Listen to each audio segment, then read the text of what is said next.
And in 2012, which was a hot and dry summer, we see that concentrations of ammonia were very high in the plains. Since we are allowing environmentally driven emissions to change with the meteorology, in this case where SOx and NOx, soil and fertilizer NOx increase due to the increase in temperature, which actually counters the increase from the partitioning of ammonia. At the surface, we see that the model represents well the seasonal cycle and magnitude of the ammonia concentrations, and that the attribution to these different processes is similar to in the column, where we have high variability in the meteorology and this trend due to anthropogenic SOx and NOx reductions, which is larger, closer to source. The comparison does not do as well, however, near sources such as known agriculture areas like near Fort Collins. The correlation between the observations and GS Chem is highly degraded when we keep meteorology fixed. And this again supports the importance of meteorology in driving the ammonia concentration. One way to look at the variability over this limited time period is by just expressing the range of concentrations, and you can see that most of the high range of ammonia from 2008 to 2012 is accounted for by the meteorological variability. If we sample this to IAZI and compare it to the range in IAZI, you can see that the model represents well the plains and the southeast, but does not show the range in ammonia concentrations over the western United States. We attribute this to wildfires, which could either signal a misrepresentation of the wildfires' contribution in the model, or it could also be due to the higher sensitivity in the IAZI product from wildfires.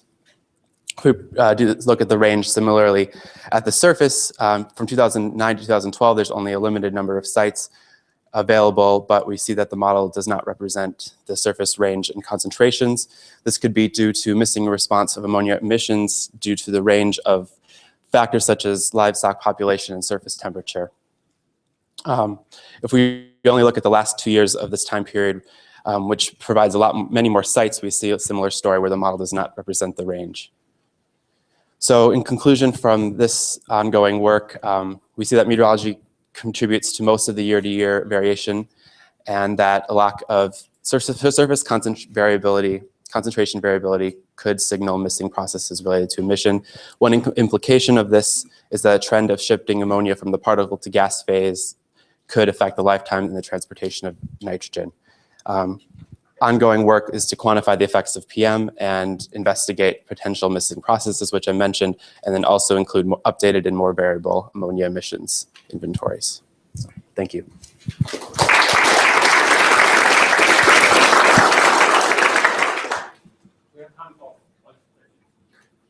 How much of the interannual variability in the IAZI's observations could be attributed to its sensitivity to the atmosphere? So, for example, partial cloud. So in terms of the comparison that I showed is filtered for the same days from the model, and so if the meteorology is consistent in both the model and what actually happened, then some of that should be accounted for. And we're also filtering out many of the days that have high clouds. Such I think it's about 25. Anything above 25% cloud cover is filtered out from both the model and IAZI in those comparisons. There seems to be a pretty big discrepancy between the model and the satellite on the west coast of California and stuff. Is there a potential reason for that? In which sense of discrepancy? There seems to be a lot of ammonia in the satellite measurements, but not in the model. Well, so that could be due to two things. The previous work I did showed that the emissions inventories in California, I'm using NEI 2005, that does underestimate the ammonia concentration, as well as there is a peak in the satellite observations from 2008 in California due to the wildfires that happened there. So that could be showing up in some of that as well. So does ammonia emissions has a large interannual variability? So that's the next question, to see how that affects that. So there's records of changing animal populations and things in fertilizer use from year to year, and that's all the emissions are constant from year to year in what I've shown. So the next thing, yeah. Any further questions? I have one question. So could you comment about the diurnal variation of emissions? Because if you emit at night and the daytime, probably different to the chemistry and mixing and the transport. How that will affect? Okay, so right now in GS Chem, in this version, there's no diurnal variability in the emissions. We have looked at including diurnal variability, and then it can affect the nighttime concentration, but we don't have the measurements to the observations at those time scales to verify it. So if we looked over a long period of time, when we looked over averaging it over longer periods of time, we didn't see much improvement. Okay, thank you. Let's move to the next one. Our next talk is by Peter Adams from CMU. He will talk about the aerosol microphysics. High spatial resolution.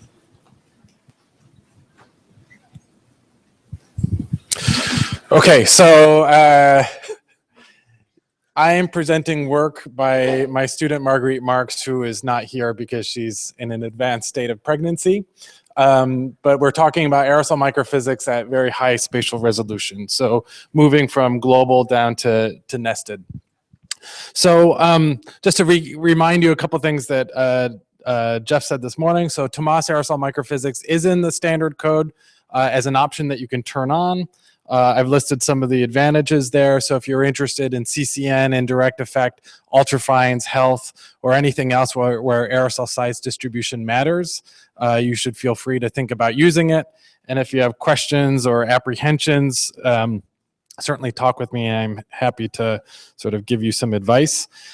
Since I've been here a little while, this is my motivation slide, a little bit of kind of historic perspective.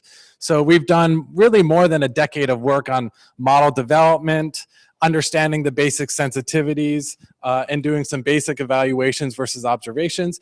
The model now is in a pretty mature state where we can think about lots of interesting applications, and also to do the stuff that the GEOS Chem community really loves to do, which is to do more advanced, detailed comparisons with observations and see what information we can pull out. And so in that context, one of the things that's really important is just to get the variability right. And so aerosol number concentrations are even more variable in space and time than aerosol mass concentrations. And so modeling 4x5 global resolution is probably not the best vehicle for comparison to observations. So we wanted to push to using the nested capabilities. And today I'll just address a few specific questions. How much variability is there in aerosol number in a 4x5 grid cell? Are there systematic biases between the coarser 4x5 resolution and nested models? And then in what sense does the nested model lead to better predictions compared to observations? So even though we've done global at 4x5 and 2x2.5, we've done the nested at for the European domain and the North American domain. And even though my understanding is that the European domain is semi-defunct or not officially supported, I'm very fond of it because we really have better aerosol microphysics data, especially from the USAR network with the SMPS and DMPS observations at these 20 or 30 sites. So I'm going to focus mostly on our European results, comparing the global 4x5 with the nested European. So first slide of results is sort of self-explanatory. When you take 4x5 results and zoom in to look at a continent, it's really ugly.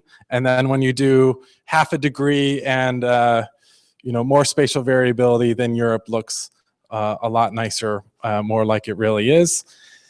Another thing is just quantitatively, if you draw a 4x5 box, or if you reimpose the 4x5 grid and you just look at the standard deviation of all the little grid cells inside the large 4x5 grid cell, the standard deviation compared to the mean across the 4x5 is about 25%. So if you think about typical variability of plus or minus 2 sigma, there's almost as much variability in a 4x5 grid cell as the average concentration. And this, I should point out, this is N100, which means the total number concentration of particles larger than 100 nanometers. And you can think about that as a surrogate for CCN concentrations.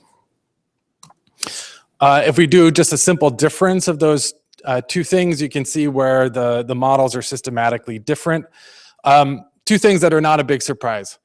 First, we see topography. That's good. We also see coastlines much better. So the concentration gradients that we know are there are definitely better resolved. The other thing that you can see is actually, again, this is N100, so a surrogate for CCN concentrations.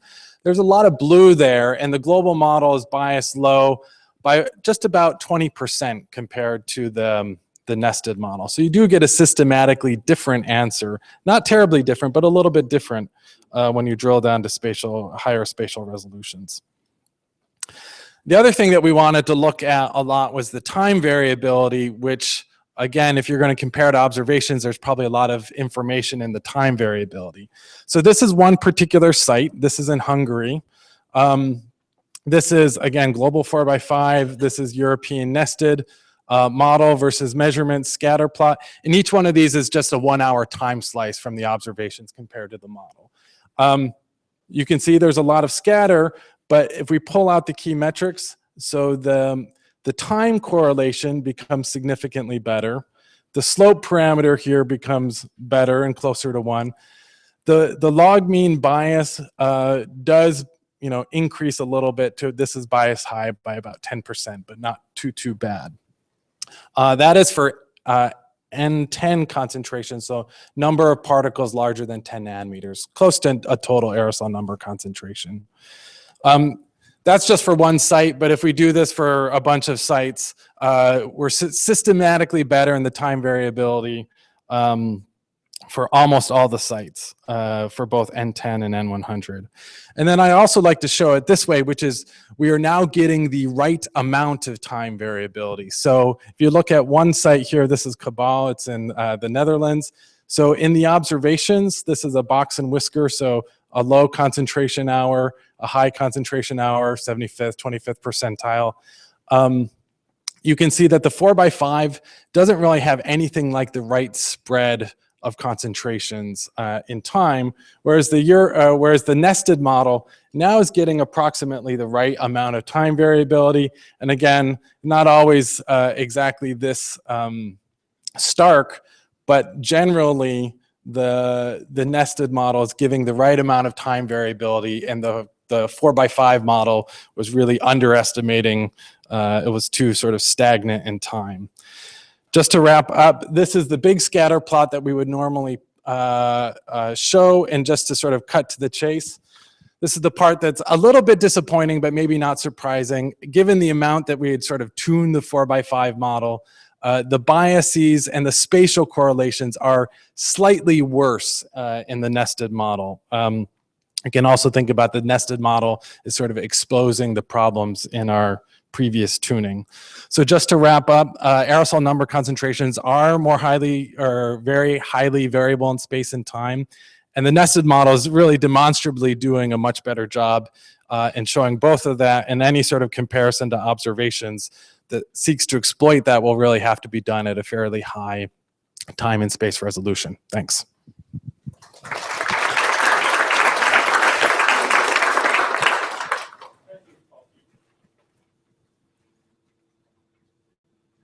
How much of a difference between the 4x5 and the nested is due to simply the mass concentration variability versus the actual microphysics? So the question is, how much of the variability is just due to mass versus microphysics? We have not fully unpacked yet why there is that systematic bias. My suspicion is that it's actually more microphysics than mass, because I showed that the N100 was biased a little low in the global. The N10 is actually biased a little bit high. This looks like coagulation to me. Yeah, I also have one question. So you show the nested with the 4x5. I'm wondering, the time step should be different in the two cases, right? 4x5 and the nested one. how that time step difference could cause that? Yeah, so the comparison to observations, the observations that we're using is already averaged to 1 hour. So in that sense, the comparison is sort of fair that we've averaged everything to sort of a consistent basis. Yeah. So it's really, I mean, when you think about a 4x5 grid cell, as a chemical engineer, I think of that as like a CSTR. You cannot change its concentration very quickly. And you see that in I had time series in one version of this that didn't make it, but you know, the concentrations are just, they don't move around that much. No further questions? Okay. Our next talk is by Betty Croft from the House. She will talk about the process controlling the seasonal cycle after the element.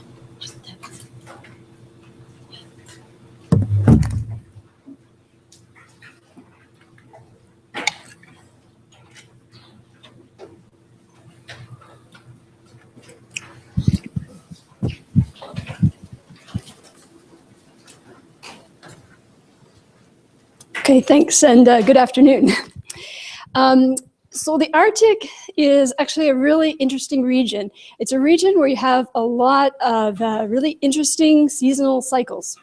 And recently, we've been working with the GS Chem TMAS, so the size-resolved aerosol model, to try to interpret the seasonal cycle that we see in aerosol number and size in the Arctic. So aerosol number and size is important towards understanding how aerosols interact with radiation. It's important to understanding how aerosols modify clouds, contribute to air quality and visibility.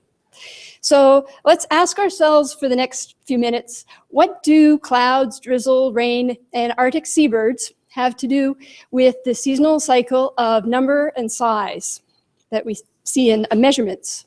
So this is just a measurement slide. So all the lines you're looking at here are measurements that are taken at surface sites in the Arctic, so at Alert in the high Arctic, at Barrow, and also at Mount Zeppelin. And the interesting thing about this is that we see there's two peaks. If we look at the total number of aerosols that are larger than 20 nanometers in size, it's a maximum that occurs in the springtime and a maximum that occurs in the summer. And that is a very robust cycle that occurs year after year in the Arctic and occurs at all of these three sites where we're taking measurements. If you break it down and look a little bit more closely, in green, we're looking at the total number of aerosols that are larger than 150 nanometers, so a little bit more of a focus on the larger aerosol. That is a maximum in the springtime. Looking in red, that is the total number of aerosols that are smaller than 50 nanometers, and that has a maximum in the summer. So those are just measurements we're looking at here. Now, what we're looking at here in black, again, is measurements, but these are size distributions. So we're looking at the number of aerosols as a function of their size. Black is measurements, and here in green and red are two GS Chem TMAS simulations. I would like to focus your attention, first of all, on the summertime mean. The summertime in the Arctic is characterized by a lower number of accumulation mode aerosols. It's cleaner, there's less aerosol mass in the Arctic in the summer.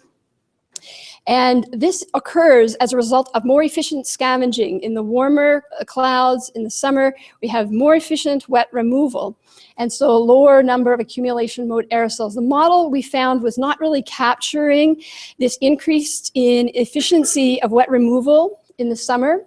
And so in red, we were overestimating the number of accumulation mode aerosols.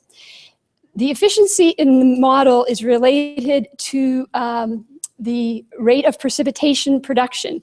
And what we found was that we're dividing by a fixed constant liquid water content. And it's the same liquid water content for every cloud, everywhere, all around the world. In the Arctic is a very stable environment. There's not high updrafts. The liquid water contents in the clouds are not quite as high as this fixed number we're using, so it's biasing in the Arctic the removal efficiency to be low. So we started using the GEOS met field liquid water content, and we're better able to represent the increased efficiency of removal that we see in the summer. If we look now more at the smaller aerosols, so the Aitken mode, the aerosols that are smaller than 100 nanometers in size, this is strongly controlled by coagulation processes. We added a process of in-cloud coagulation that was not represented in the model previously. Aerosols, when they activate to form cloud droplets, are much larger, and they more efficiently will collect up other aerosols. So we have basically increased coagulation with the representation of this in the model. The Arctic is a very cloudy area, so that's a relevant process to have in. So the net message to take away is clouds are very important towards controlling these seasonal cycles that we see in the Arctic, both through wet removal and also just in clouds that aren't even raining, but coagulation and cloud processing. So we did notice that we had not enough aerosols in the model in the summer, and this led us to think about our nucleation scheme, which is based on ammonia, the ternary nucleation scheme. We had a ship up in the Arctic last summer, was measuring ammonia and finding that if we look up on the top here, there is much less ammonia in the model than what was being measured. So what's the source of ammonia? Well, Arctic seabirds actually come to the Arctic in May through September. These are colonies that are nesting and emitting ammonia. So we implemented inventory for seabird ammonia emissions and found it has an appreciable increase in the surface layer ammonia in the model. And in turn, more particles are forming if we look at the total number of particles larger than 3 nanometers.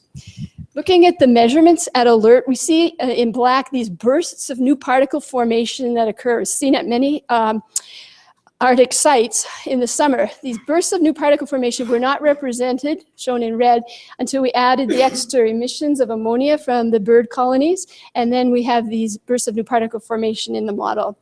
You can also look at, there's a strong seasonal cycle in effective diameter of aerosols in the Arctic. So the aerosol effective diameter is larger through the winter and smaller in the summer. We are better able to capture the seasonal cycle, the effective diameter, with these modifications related to clouds and seabird emissions. We're also able to better match the neutralization state on filter measurements at alert.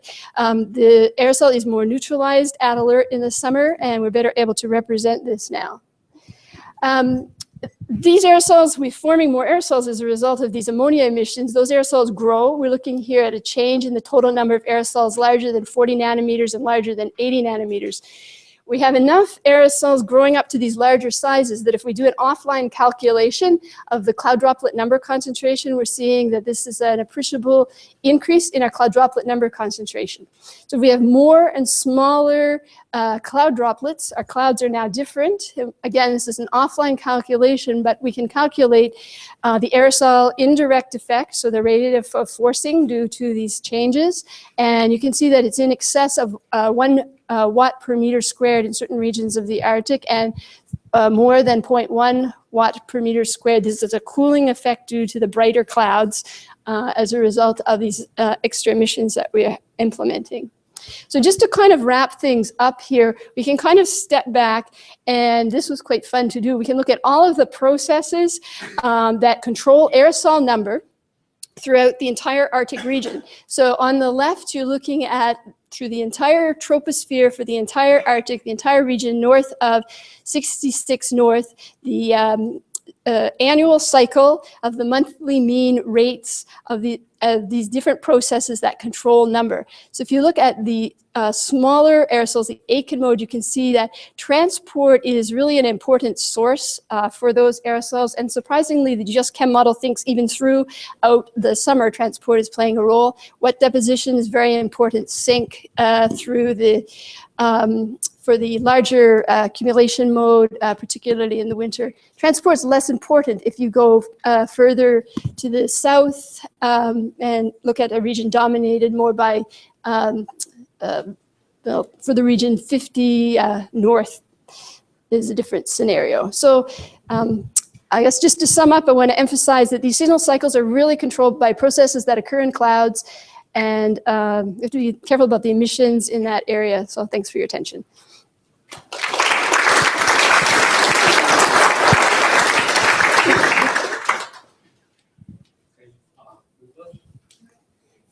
you know if the seabird emissions have an impact on the mass of ammonia in the I haven't looked as much at the mass, but it will, yes. Because our, well, yeah, no, actually, I had that one slide that was showing the mass up on the upper right. So I can talk to you after, but yes, it is going to make an appreciable difference because we didn't have a lot of other ammonia sources there. And as an add-on to that, essentially in the model, we had no free ammonia in the Arctic in the summertime without those emissions there. Are there other parts of the world where there would be an appreciable contribution of migratory seabirds to ammonia emissions? Yeah, there's been some studies down in the southern hemisphere around the Australian areas. So you're going into these remote areas where you're seeing these seabird colonies and they make an appreciable difference. Yeah. Any other questions? Okay, thank you. Our next talk is by Shannon Capps from University of Colorado, Boulder. She will talk about the estimation of radiation force influence of emission on CDN.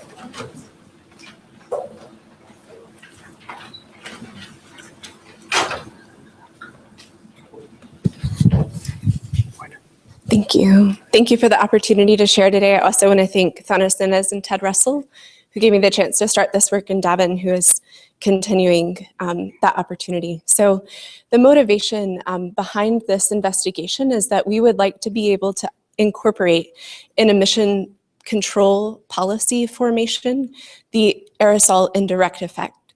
Jack out of Jeff Pierce's group recently had this fantastic paper where they demonstrated how, especially in thinking about controlling cook stove or biofuel emissions, how we've neglected to understand the impact here on the cloud albedo effect that aerosol have. So Jack will hopefully talk more about that tomorrow morning if you have questions for him. But a paper a little earlier than that tried to understand the impact of different sectors, so energy, transportation, and 10 other sectors. This was by Suzanne Bauer, on cloud droplet number, concentration changes, and the radiative forcing impact of each of those sectors. And so if you take this with a forward model, then you need to run for each of those sectors a separate forward model simulation, which accumulates quite quickly, especially when we think about the heterogeneity of the emissions changes that actually occur. So here we would perturb the whole transportation sector throughout the world. And that level of specificity doesn't quite get it when we want to understand impacts of aerosol indirect effects. So investigators have been demonstrating over the last few years that adjoints are a promising tool for investigating how aerosol impact cloud droplet number concentrations. And a challenge with this so far has been that none of these are online calculations. So most of this is being done in an uncoupled sense from the actual formation of aerosol, which we know happens from the gas phase as well as having primary emissions. So our approach was to integrate in an online fashion the adjoint of the parameterization of droplet activation from Nennes and Seinfeld with updates through Kumar et al. And just the way that that works, for those who may be less familiar, we have chemical characteristics of soluble and insoluble particles as well as aerosol number, which in this case is being given by a prescribed size distribution. We calculate a CCN spectrum and then spread the water over those aerosol populations, basically evaluating which ones of the soluble and insoluble particles, like dust, would activate to form droplets.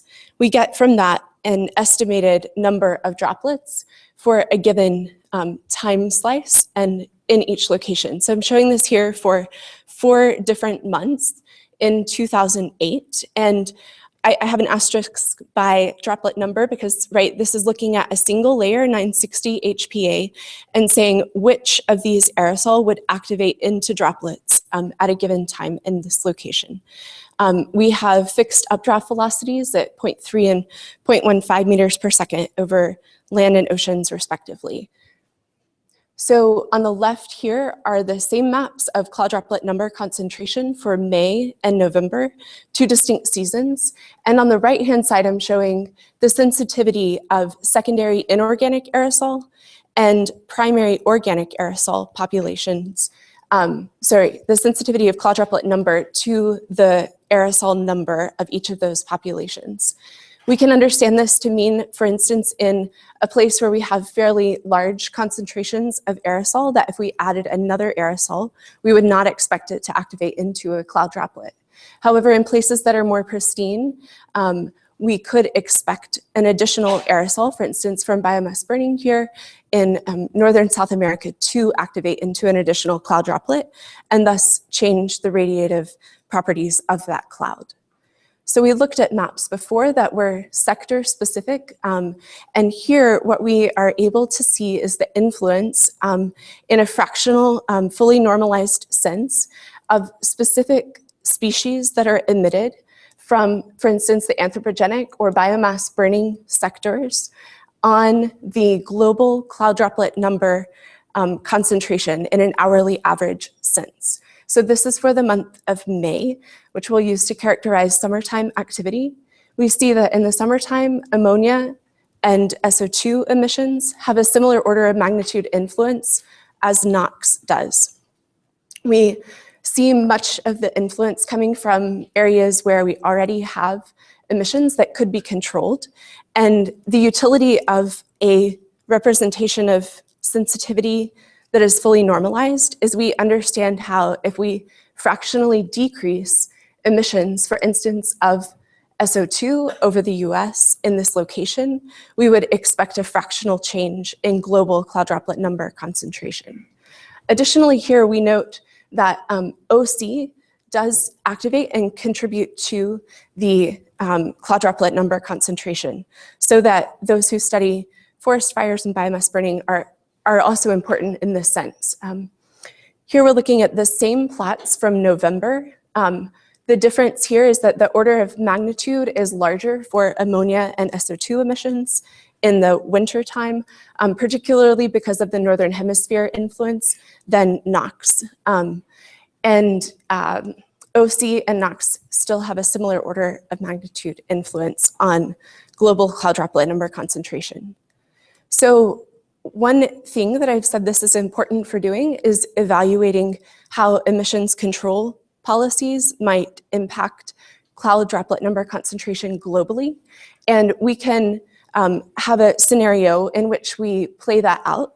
So with RCP 4.5 emissions, which I'm showing the change for 2050 to 2010 in the plot in the top panel, changing by, 1 e to the negative 11.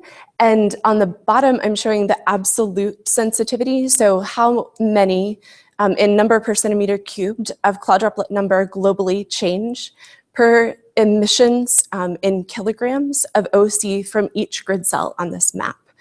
And the way that we can use this information would be to evaluate where sensitivities are significant or positive or negative, and how emissions changes would be anticipated to affect cloud droplet number concentration in this case. So here we would say emissions dropping from Europe would be expected to decrease global cloud droplet number concentrations.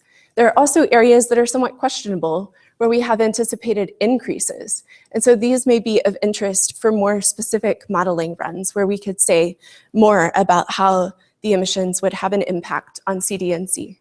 And finally, there are locations where we have very small sensitivity to additional OC emissions. And we might expect for large changes even to have a small impact on global cloud droplet number.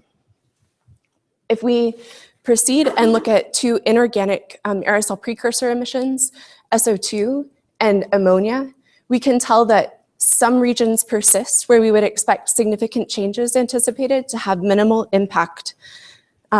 Whereas there are also a couple of locations, the Western US for sulfate, where we have small changes anticipated that would reduce CDNC, and here in part of Eastern Asia, where we would expect a small influence. So I'll just leave the summary slide up here and would be happy to take your questions. This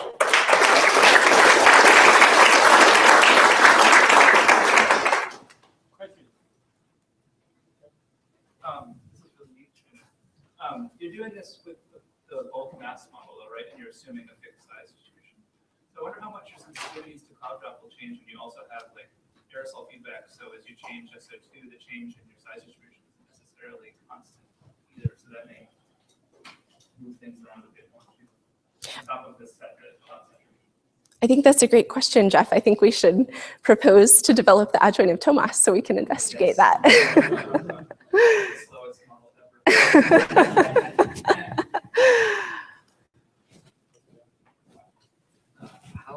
How linear is the relationship between your change in, say, aerosol number and cloud droplet concentration? If you're, you said over Asia, say you're already in a saturated regime, how quickly does that fall over that saturation? That's a great question. So I think we can see some of the answers to it. If we look across the spatial variability that we see in this map, we can tell that in locations where we have shifts in the concentration of aerosol, even across the US, for instance, that you do see a significant change, right, from nearly 0 to maybe like 70%. So I would say somewhat nonlinear. So I'm having a hard time wrapping my head around the notion of global cloud condensation, given the huge variations in the way meteorology works in the northern hemisphere, the tropics, and the southern hemisphere. Have you played any sort of forward model calculations to see when you see these strong sensitivities, does that impact?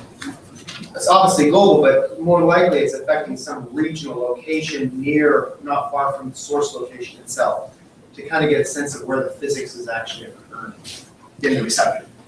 That's a great question, Kevin. So I would say that it's likely true that you're correct. I think, so we have not yet done forward model calculations. That's a really interesting step to take. But I will say that in the calculation of the cost function, all of that local behavior is being taken into account, because what is contributing to the cost function and therefore the adjoint forcing is how you would expect cloud droplet numbers to change in local places, right? So it's being captured in the signal, but it's not something that we could necessarily explain from forward models. Thank you. We have to move on. If you have the, again, the journal to the outside, the next talk has been changed to the post presentation. So all the columns below will shift up. The next one, next talk will be given by Jared Hall from MIT, and the talk will focus on impact of large emission reduction on science and mental activities. Okay.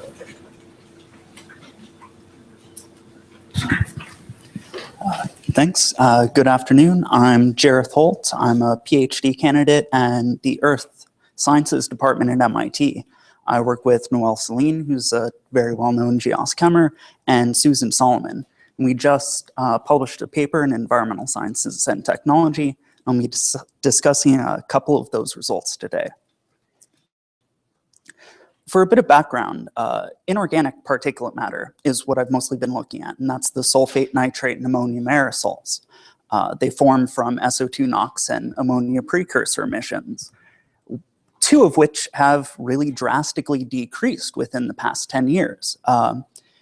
Between 2005 and 2012, NOx dropped by 41% and SO2 by 62%. Now, air quality policy studies tend to rely on some metric of the sensitivity of PM2 emissions to either attribute those impacts to different sources or to try to come up with cost-effectiveness controls. Within that, they tend to be, one, based around EPA's 2005 emission inventory, and two, tend to focus on changes in one source at a time. But what happened was this large economy-wide shift in emissions. So we wanted to know what that kind of shift does to sensitivities. Basically, how nonlinear is inorganic PM as a system? What chemical mechanisms drive those nonlinearities, and what does it mean in the end for the future of air quality policy? We used, surprise, GeoSchem to explore changes in sensitivities. This starts by creating an input menu, which HEMCO will make obsolete, thankfully, so that we could scale US emissions of given species up and down by a fixed fraction, keeping the temporal and spatial variability. Using this, we did two base cases, the year 2005 with the standard emissions, and then a 2012 analog where we scaled SOx and NOx to the ratios I just showed. What I'm focusing on here are sensitivities. It's a brute force direct sensitivity analysis where around each base case, you increase and decrease emissions by a certain amount and take the difference in surface PM levels across the US. So that's the sensitivity, but I'm ultimately most interested in the changes in sensitivity. So the changes between 2005 and 2012. That's the nonlinear part.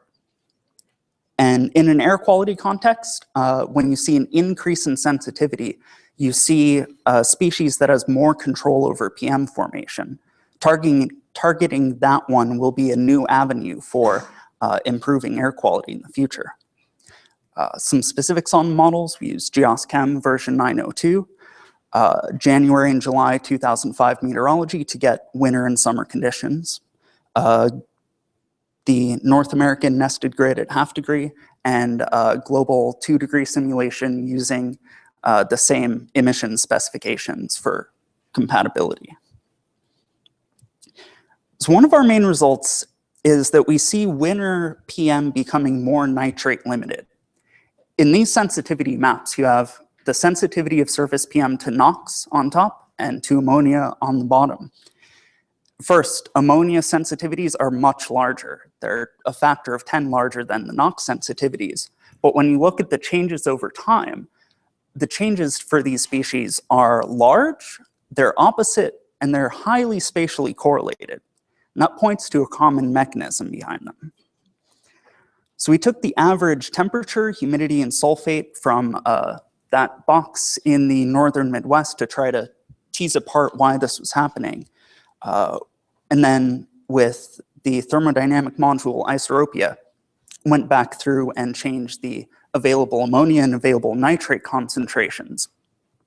And what you see in going from the 2005 to 2012 simulation is a jump over a boundary between the two regimes. The top one being ammonia limited and the bottom being more nitrate limited. The line between these boundaries is very sharp for this region because it's extreme. It's very cold, it's very humid, and relatively sulfate poor. But the changes in sensitivities you see across the entire domain. Another key result of ours is that sensitivity to SO2 emissions increased in most areas in both summer and winter. I want to talk about the increase in a second, but it's worth pointing out that the outlier is the Northeast, where we are now in winter. And parts of the Great Lakes too. That's a little bit of a nitrate compensation where you lower aerosol acidity, and that allows more nitrate to condense, and that makes up for some of the mass loss by sulfate. So there are a number of ways to attack this problem, but ultimately I argue that what's happening is an increase in the aqueous oxidation by hydrogen peroxide. The maps here just showed the change in the fraction of total SO2 oxidation that's occurring via that path. And it increased in both summer and winter and across the country. The cartoon I have here is one way to look at it. As you decrease NOx concentrations, you increase HO2, that increases H2O2 and speeds up the aqueous oxidation rate. There are a lot of different ways to look at it, and hydrogen peroxide concentrations and wet deposition rates all corroborate with this picture, but I think this total fraction really shows that aqueous oxidation is becoming more important as NOx emissions decrease. So that's, those are our main results from the paper. That's how thermodynamics and kinetics can help explain some of these changes. But that's an air quality focus. That was all results for surface PM. Next, we'd like to look at more of a climate context, since if you're changing composition and oxidation, you're changing horizontal and vertical distribution, you might really be changing some of the radiative effects of aerosols. As far as I know, the sensitivity framework hasn't been applied to aerosols in the same way that it has for greenhouse gases or even ozone precursors. So here's just a preliminary map, but I look forward to your suggestions on the approach and comments. Thank you.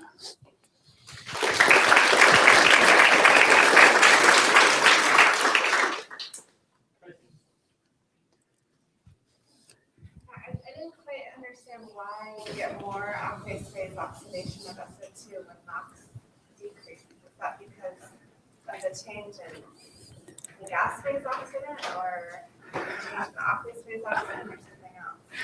Yeah, it's there are a lot of interesting threads to go on here. So I would put it first to lower NOx concentrations, increasing the HO2 to OH ratio. And that through self-reaction, HO2 produces H2O2. But lower NOx concentrations in a lot of areas do also just increase total oxidant concentrations. So if you look at these just as maps of HO2 or OH, they don't show as clean of a picture. So yeah, there's a lot going on here. It's really interesting. Any other questions? What do you think about the interaction of the SO2 with organics? I think in the field, people talking about the interaction of anthropogenic emission with the biogenic emissions. So if you have changed your SO2 emission, if you consider the interaction, will you comment on that? What's the implications with regard to when you consider that interaction? So the interactions we really haven't been considering, just because trying to do the same kind of scaling doesn't seem like it would apply as well to VOCs. So for example, we haven't shown any of the results for what this does for SOA concentrations. And it would be great to see. Yeah, I think it would be interesting to look into the sulfur reaction with the organics and form the formation of the organic aerosols. And if you have SO2 reductions, that will change some picture there. Okay, thank you. We have no further questions, then we'll move to the next talk by Guy Rowe from SUNY Albany. He will talk about the effect of size, recombinant aerosol microfluidics on photochemistry and aerodynamics.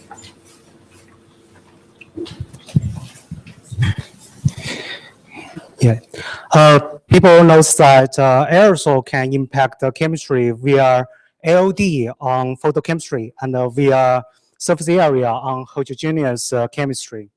And previous studies suggest that the impact of aerosol not only limited by its the ALD itself, but it can also impact cloud optical depth and albedo.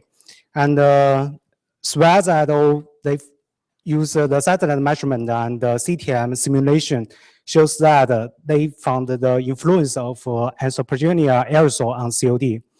And many of previous study investigated the impact of COD on photochemistry.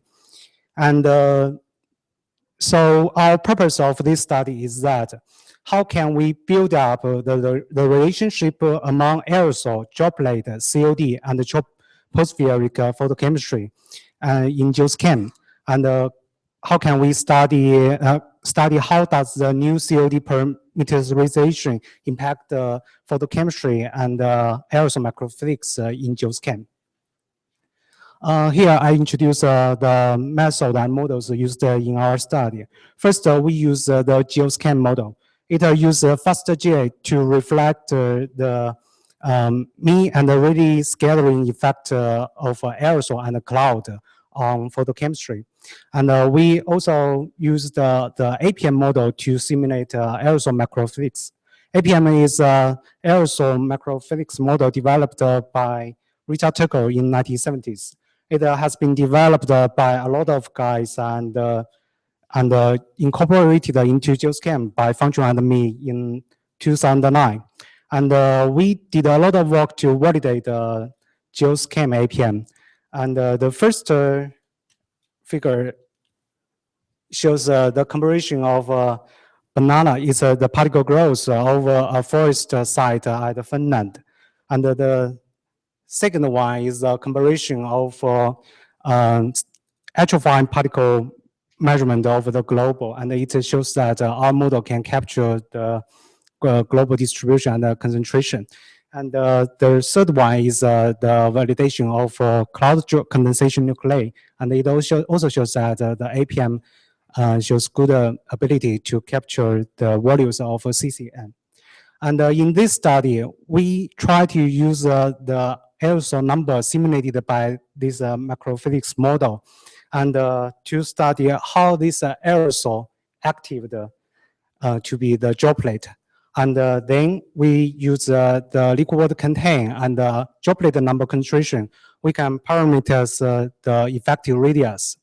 And then we can simulate in-cloud, simulate the in-cloud optic depths. In-cloud optic depths currently is calculated via a function of in-cloud water content and effective radius. And we use Hu scheme to parameters liquid water cloud optic depths. And we use full scheme to parameters the ice cloud optic depths. Here we choose the comparison of geochem COD and our new cloud COD with two satellite observations. The left line is the observation from MODIS, and the right line is the observation from ISCAP. And we must pay attention is that the left line is the COD averaged by the grid. So it's called a linear mean COD. And the right side is the averaged COD via cloud albedo. So usually it's called a radiative mean COD. And we also list two equation used to calculate the linear mean COD and radiative mean COD in GeoChem. And via this comparison, we can find that the GEOS5 COD, it compared with the satellite, it seems it's quite low. And our new simulated COD seems much closer to the observations. And then we analyze the difference between the new COD with the COD from GEOS5. And we can find that the difference at the ocean, the difference is just about a factor 1.5 and 2. But over the continent, it has a huge difference. And we found that this kind of difference may have some correlation with the CCN distribution and the cloud droplet number concentration distribution. And then we use this updated new COD and study how this COD impact on photochemistry and impact on aerosol macrophysics. The first top two lines shows the impact of photonized friction of O single D, and the second one shows the impact of OH. We can find that there are significant difference shown in this picture. This difference mostly happened at the three cloud belts, the North Hemisphere cloud belts and the tropical cloud belts associated with the convection and the South Ocean cloud belts. And we found that at the Klinska area, the difference, the impacts of photochemistry is tiny. This is reasonable. And we then studied the impact of photochemistry on aerosol macrophysics. And for this study, we focus on two parts. One is called the production rates of surface acid gas. This variable is very important because it's important for new particle formation, and also very important for cloud condensation. And we also analyzed the impact of the production rate of low volatile secondary organic gas. This variable is very important for particle growth via the condensation. And we found that due to the decrease of OH, the oxidant of the production of sulfur gas and low volatile secondary organic gas has been significantly reduced over these cloud regions. And we also found that at some remote regions, such like Antarctica and the Arctic region, the production rate of sulfur acid gas and low volatile SOG is enhanced.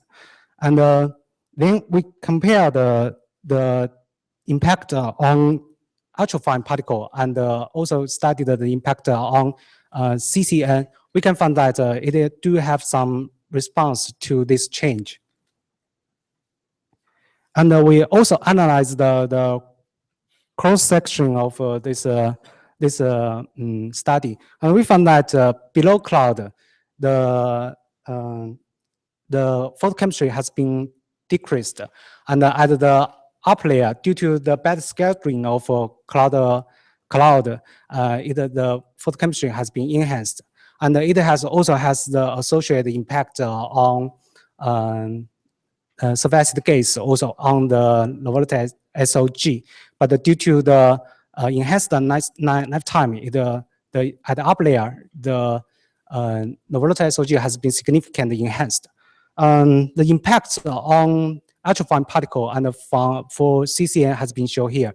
We can find that at the upper layer, it has do have some significant impacts. And we also quickly did a study about the impact of size-resolved aerosol on heterogeneous chemistry. This study is by replace the bulk aerosol surface area with the surface area predicted by APM. We can find this is the springtime and this is the summertime. We found that for different seasons, it do have some impacts. Especially for springtime, we found that because of at some this region like North America, Europe, and China, the OH has been significantly decreased. And here is a summary of my talk. If you have any question.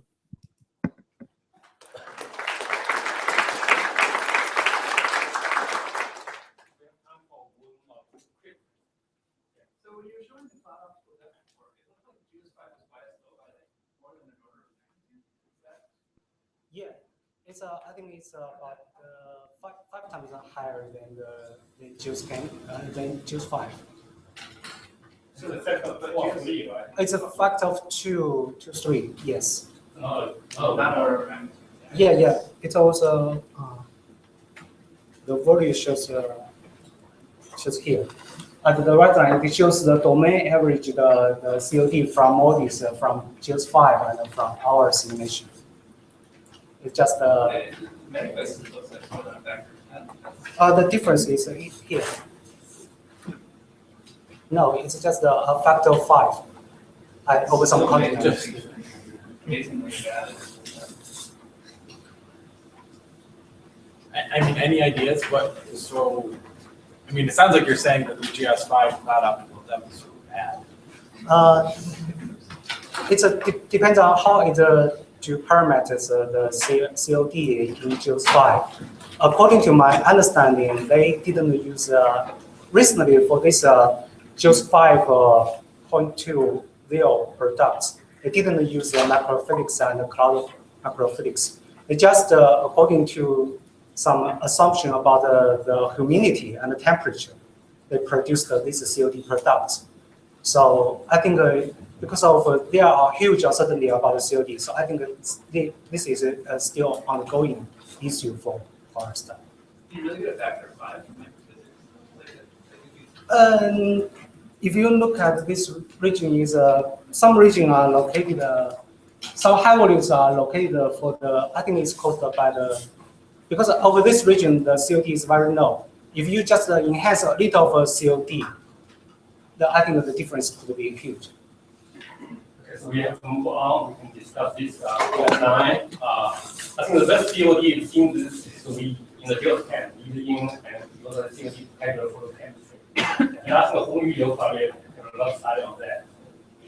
Discussing the Okay, let's move to the next talk. Another aerosol size is not model Mosaic. It's a new a flexible new aerosol module for GeoSCAM, and the talk will be given by Sebastian Eason from MIT. Thanks. So what I'm presenting on, as was just introduced, is Mosaic, a flexible new aerosol thermodynamics module for GeoSCAM. This work has been conducted with the collaboration of Jessica Kunke at Harvard, Mike Long, and the model was developed by Rahul Zaveri at PNNL. This work is relatively immature, very much a work in progress. So I'd say my main goal for this presentation is to get feedback from the community about what it is that you guys want to see. So unsurprisingly, the main goal of this work is to implement the Mosaic aerosol model into GeoSCAM. And I, in particular, had two personal goals with this. The first was to use Mosaic to replace Isoropia with the aim of getting a cheap estimate of the aerosol mass distribution, the sort of coarsely resolved aerosol bins, which captures non-equilibrium partitioning of mass components other than sulfur. The second goal I had was to replace Isoropia because it was a pain for me when I couldn't run the same run twice and get the same result. I believe that I have some sympathy on that front. For the community at large, I also want to provide new modeling opportunities. As I hope I'll point out, Mosaic has an extraordinary amount of potential. But again, this is very much a work in progress. So just to go over what Isoropia is.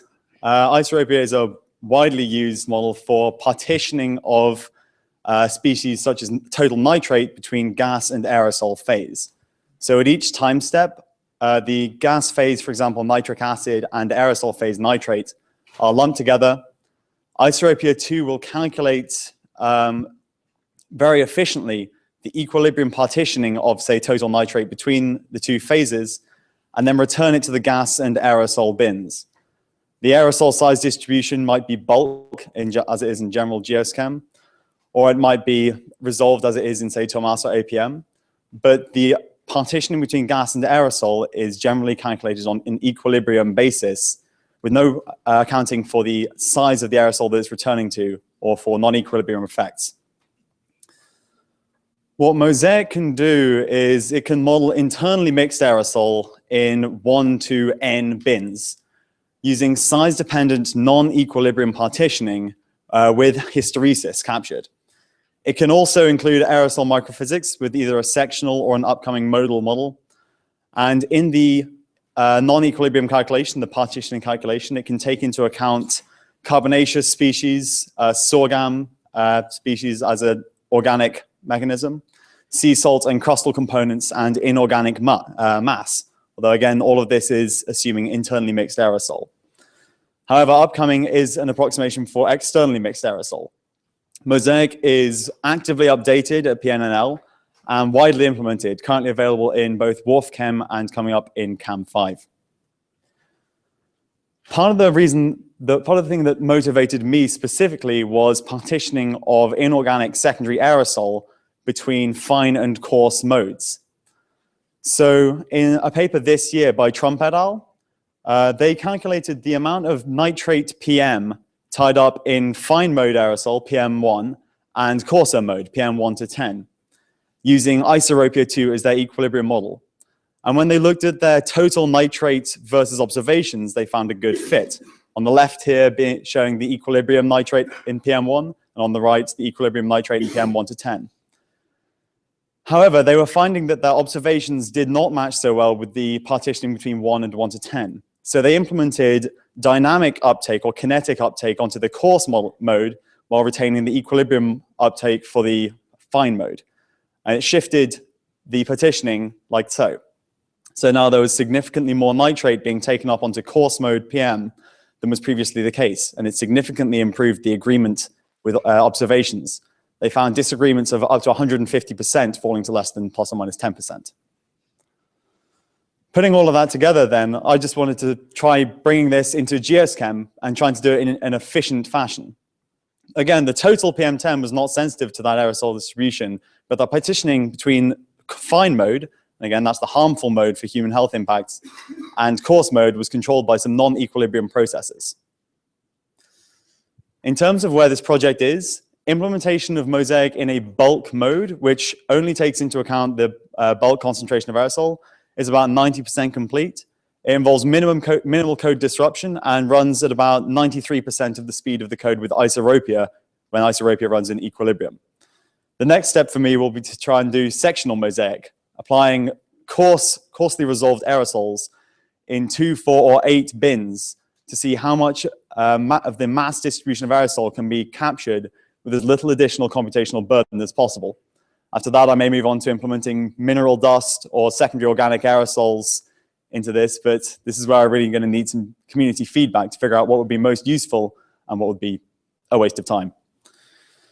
So just to look at how the bulk model performs compared to isoropia, on the right here is an estimate of bulk nitrate from isoropia 2 in March. This is just a snapshot estimate.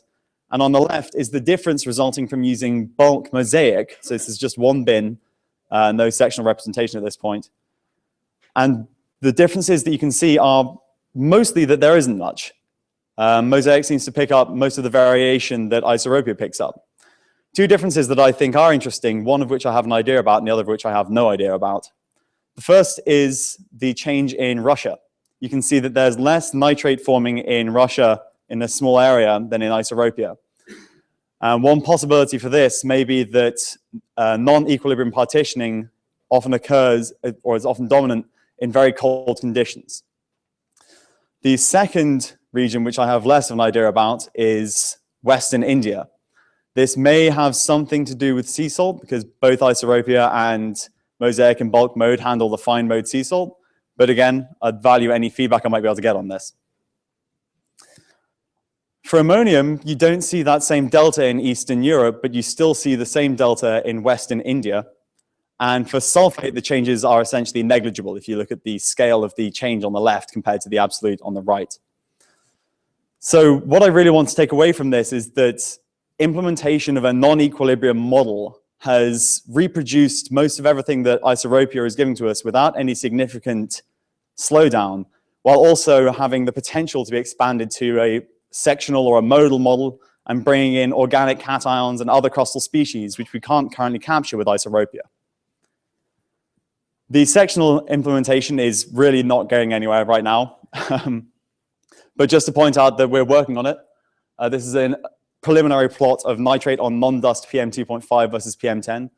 Over the next year or so, I intend to refine this and try to tweak the model to give us that coarse mode, rapid estimate of the mass distribution of aerosol without doing too much in terms of computational burden.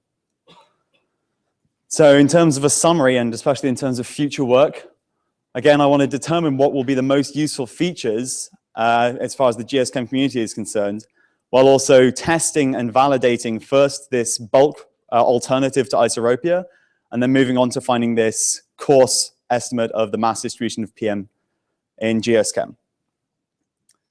Thank you very much for listening. I'd really appreciate your questions.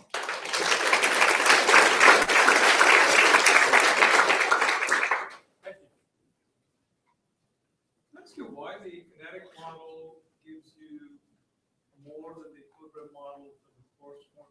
Is it a departure from equilibrium, the driving force of the kinetic model? Yes.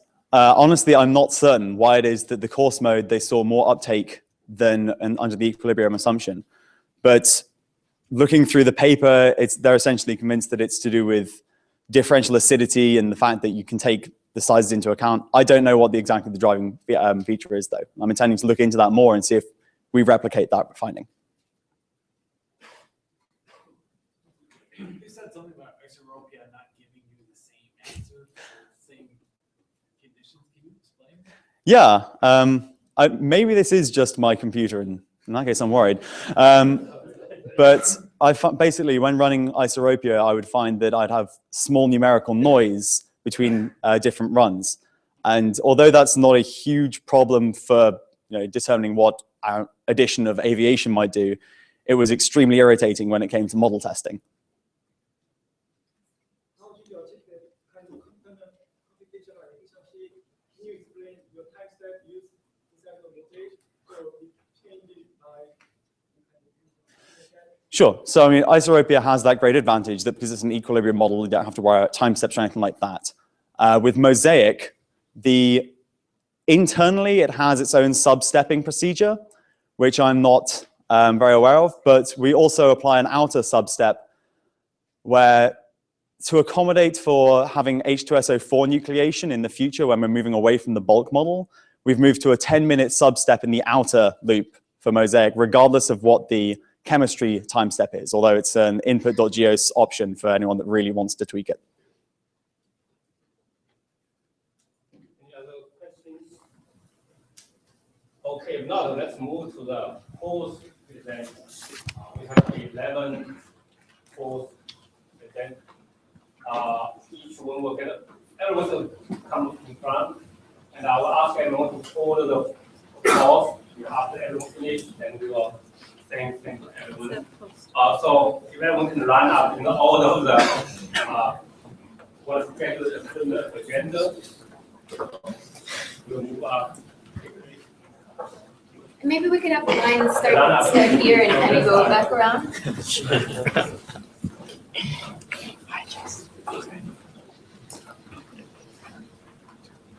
It starts. Okay, first one will be given by Jeff.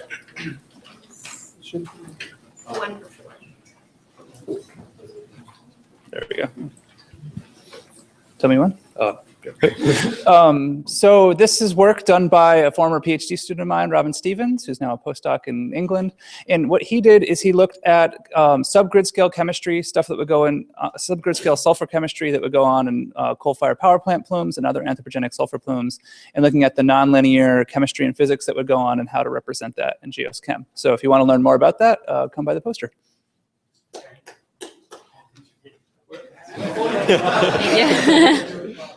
Okay, next one by Jess. Hi, I'm Jess Kunke, and the shallow cumulus convection has the potential to transport aerosols and other pollutants vertically from the mixed layer into the free troposphere. And so my work right now is to look into whether this is an important effect that can help us understand any differences between what we modeled and what we observed during the Seekers campaign. So you can come find me at my poster and learn more about this. Thanks. Third one is by Jesse Greensley. Hello. That's another one. This is me.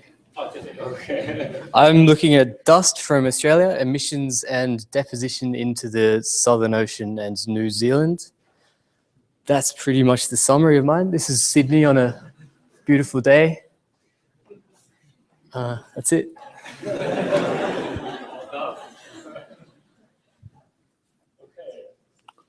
What's the next one? Hello, everyone. Sulfate aerosol is largely underestimated in Beijing haze. So to solve this problem, we incorporate the heterogeneous sulfate formation in Wolfram model. So the sulfate uptake of SO2 on dust is treated as a function of relative humidity, which is based on the lab work conducted in the University of Iowa. And after incorporation, we can see that the model is working very nicely. Thanks.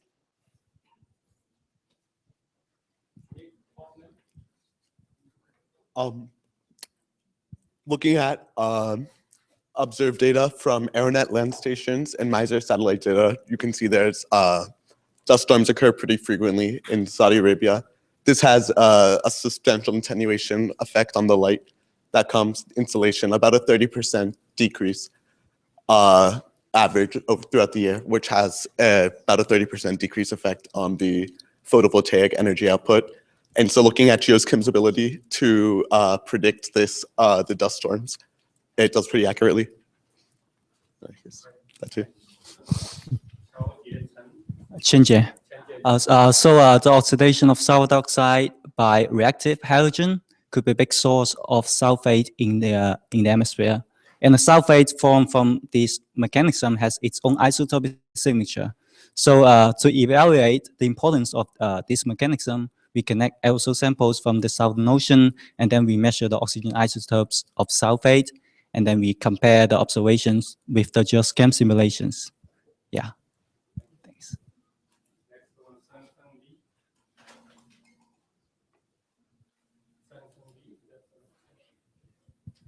No.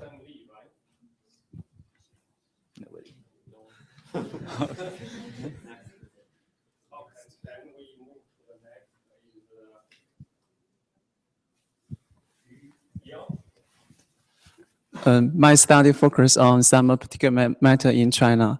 We use high-resolution estimate model to simulate particular matter 2.5, and in those observations and corresponding results are used as investigations. And our results show that 0.25 nested model can well capture the space and time variation of PM 2.5 and the 24-hour variation in a day. And more information about our results can see in my poster. Thank you. Next one by G. Lajalama.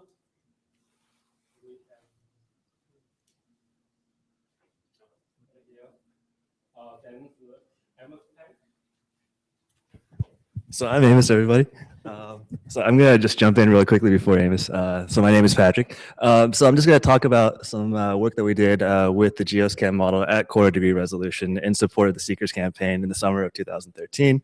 There were 4 things that we were trying to do: use the model as an intercomparison platform to try and compare and check for consistency between the surface, aircraft, and satellite data, use the ensemble of observations to tell us to see what they might tell us in terms of the sources of organic aerosol and sulfate, and how they might drive the seasonal cycle in the satellite observations as well as in the surface observations.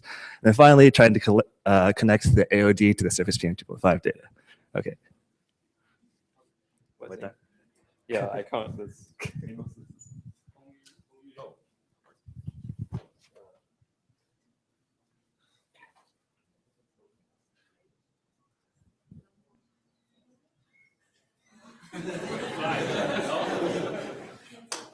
Just like this? It's not that. But you can just talk. What? Okay. So certain observations show that there is an aerosol enhancement layer in the aperture sphere over the Asian monsoon region. There is a similar one over the North America aperture sphere, but much weaker. And actually, this layer was predicted by GeoScan more than 10 years ago. But the composition and the source of this layer is not unknown. And so what's the composition of this aerosol layer? Is it black carbon or organic carbon, sulfate, or other components? And also, where does this layer come from? Is it from Asia and outside of Asia? And GeoScan disagrees with other European major models. So if you want to why and the details, come to see poster A24.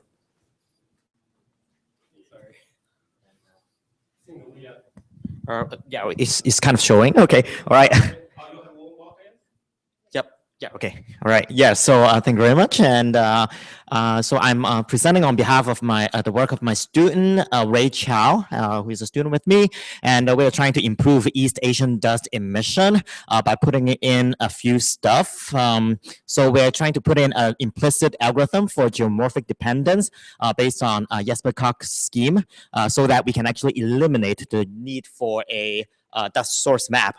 Which is quite problematic. And we are also trying to account for the subgrid wind variability in order to remove the resolution dependence and remove the low biases usually currently in the low resolution model. And you can see the result here and also on the poster. And particularly Taklamakan, a region that I really love, the result is much improved, but our addition, modification kind of worsen sort of screw up Gobi Desert. Okay, it's preliminary work, so please come to me and sort of give any suggestions that you have how we can improve East Asian dust. All right.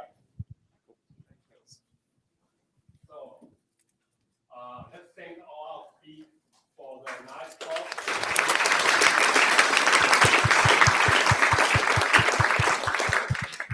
And let's reconvene at 3 o'clock for the presentation. We're trying to keep our attendance.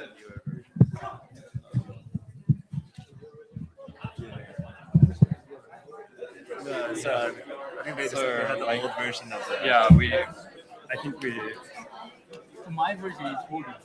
I think the version we were using was older. Oh, your version? Yeah, that's why the last two went on. Oh. Sorry about that. So you guys didn't put together? You didn't put together? Yeah, we did, but we based it on this, which is the old book. Apparently, it says final agenda, but it's not the final agenda for some reason. Yeah, sorry about that. Yeah.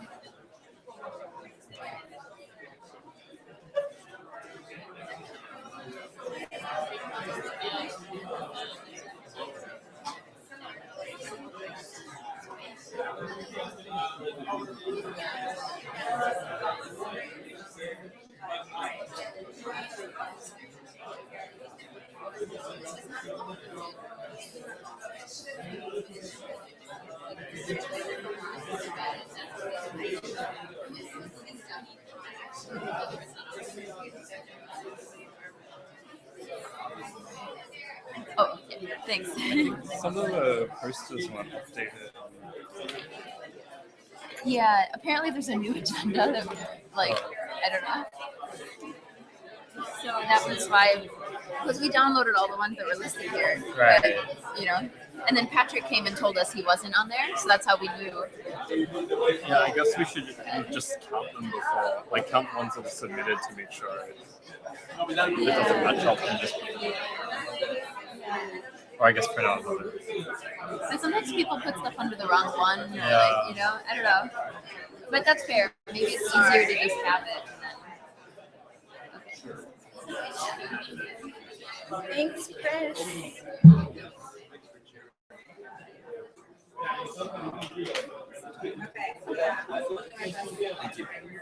And I'll give this back to you. Oh, wait, there you go. We don't want you to get in trouble. Yeah. Is everybody loaded for the next session? We're working on that. Yeah. Apparently there's a new agenda, I guess, because two of those people Yeah, we didn't that's know what were on the happened. schedule. They weren't on the schedule. So, Stacey, Yeah. what? The Amos and the other person weren't on the schedule, so I that's didn't why know we about didn't know. Amos. Yeah, Patrick, I didn't. Patrick, I knew. Patrick came and told us, so that's why we had his slides. Amos, I but- didn't know. Yeah. So Okay. this time we'll just make sure that if there's any that we don't recognize on the website, we'll still download them. Right. Yeah, we're gonna have a lot of posters.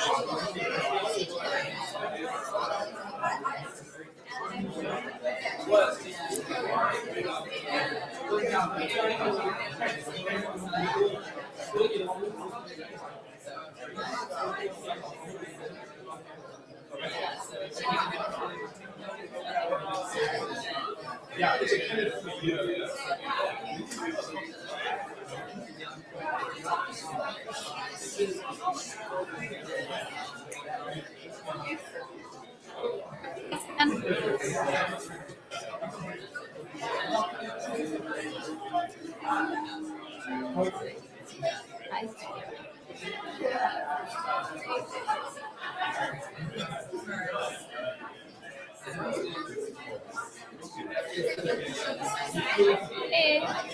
In charge of the presentations. Uh-huh. Okay. Because I'm a little bit concerned with some of the teachers didn't work. Somebody else actually bought the Sure thing, we'll do that. Yeah, thanks.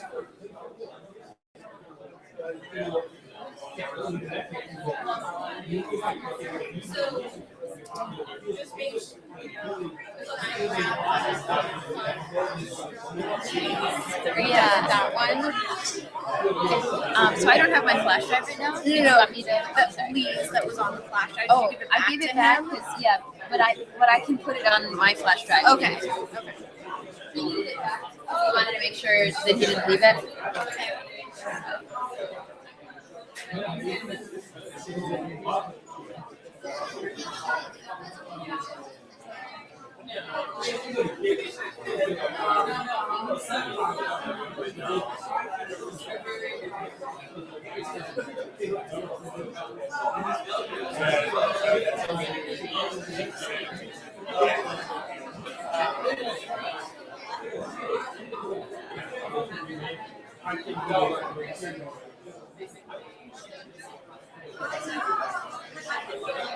Have you already downloaded all the others?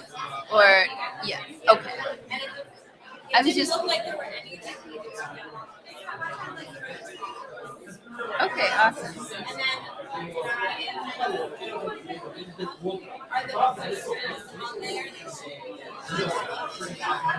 The posters are on this computer, you mean? Yeah, they are. I don't know if they need to be updated, so I'll look at that.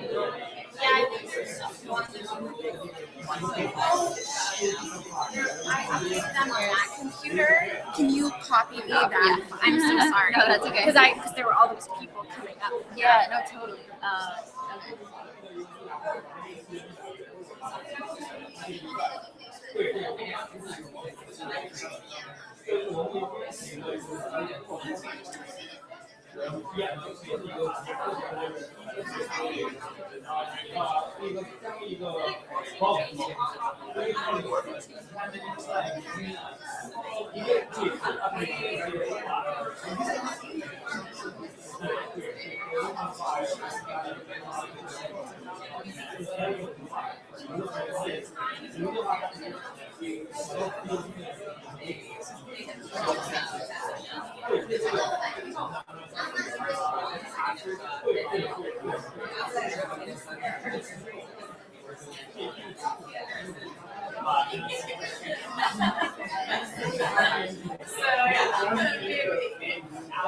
Oh gosh.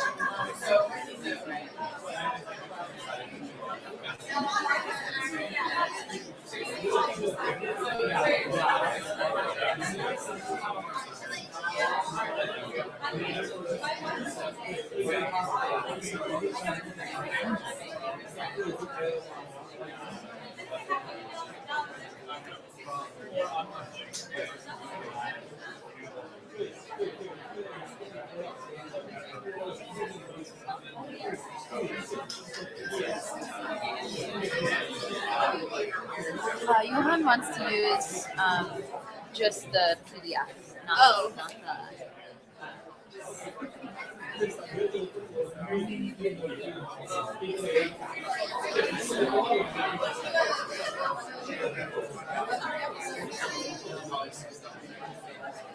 Okay, so just keep these and updated. Did we use Intron? Can you look at this? Those are posters. Yeah, but are we using 2 or 3? Why? They should be all They in the should file. already They're be all there? in the file. Okay. That's Okay, I just that's need the that updated. one file. Awesome. Okay. And then I'm just making sure in case they like updated or whatever. Yeah, I just downloaded them. So. Oh yeah, no, this isn't for you. Oh, This that's is just- okay. I'm Oh, copying yeah. them in case. Some of them were already on here. Are you still copying these to your flash drive? What will, time do we yeah. reconvene? Oh, 3:10. Okay, we're good. We got 15 minutes. And then 20. Okay, I think we're good there. So as now far you as- want the posters. Is that I it? want the posters and Lee's talk. And Lee's, yeah, Lee's talk is in there. Okay, I put it's it on your flash drive.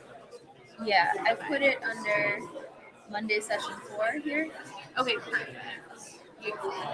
So as soon as this copy is. Hello. How's it going? No, Oh, that's okay. Yeah, how dare you? You missed some excitement in the last session. Oh my gosh. I saw the poster thing. Oh, like like 2 the- people that we can yeah. like were in our session. When We're was- gonna run.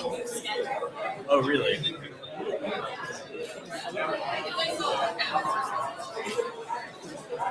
So wait, do you want to come look at this? Me? Okay, sorry. What's up? Because doesn't Ben say PC? I mean, it's a PDF, but They're all Mac and just put it on this. like his says PC, but it's a PDF. So probably it's alright. And then what? Lee is Jenny.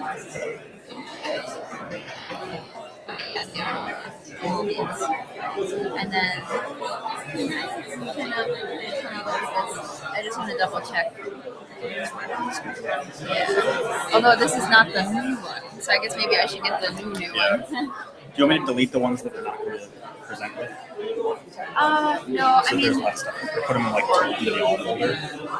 no, because some of the, for now, the ones that I left there were because someone had already put them there, or because I just put them there because in case people decide they want to use a different format or something. Oh. I just left them. Okay. But we're back.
I just cut them off?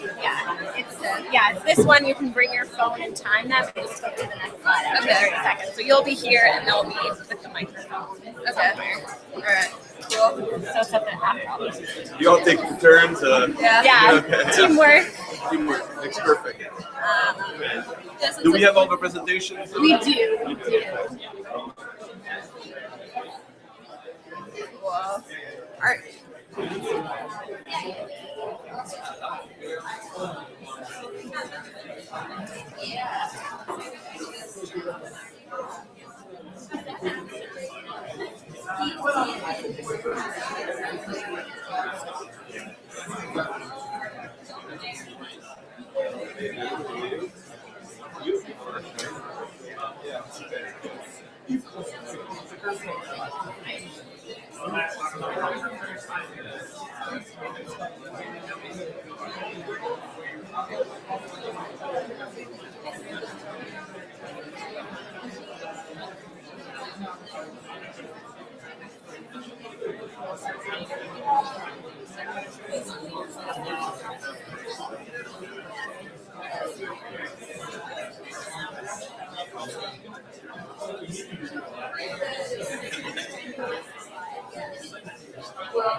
Okay, we're gonna get started. I'm Becky Alexander from the University of Washington, and I'm chairing the photochemistry section. So if you're speaking, you have 7 minutes, as you know, so I'll hold up a 2 minutes. After 5 minutes, I'll hold this up. Another minute, I'll hold this up. and then stop. I've been instructed to keep everyone on time, so please pay attention. I'll be sitting right here up front and timing you. Okay, so we're going to get started with Ben Newsom from the University of York. Okay, don't suppose microphone. Okay.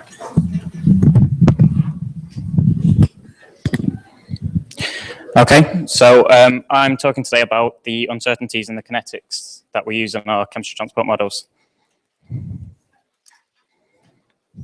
So why do we care about the uncertainty? We care about the uncertainty in our models because if we have low uncertainty, we can back up our claims.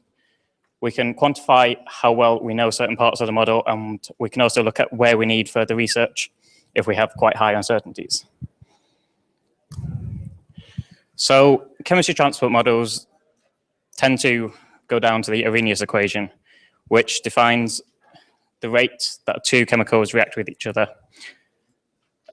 This is dependent on temperature and two factors that are provided from literature, which is the Arrhenius A factor and the activation energy. Both of these are provided by the literature and are chosen by experts in the field and given to us with provided uncertainties as well. So if we look at how these uncertainties change, the uncertainties are also dependent on temperature as well as the rate constant. And so here we can see towards the more extreme temperatures in the atmosphere, such as 200 degrees Kelvin, we have some uncertainties which are above 50%. So what we are looking at is what happens if we run the chemistry transport model with these uncertainties. You can see here that the lowest uncertainty is at 298 degrees Kelvin, which is room temperature, which is the temperature most of these rates are conducted at to find the rate constant, which is why this is the lowest uncertainty. So what we did was, for each reaction that we've looked at, which is over 50 so far, not including complicated organics, we've increased the rate constant by 1 sigma, so the green line from the previous slide. And this is keeping with the temperature dependence.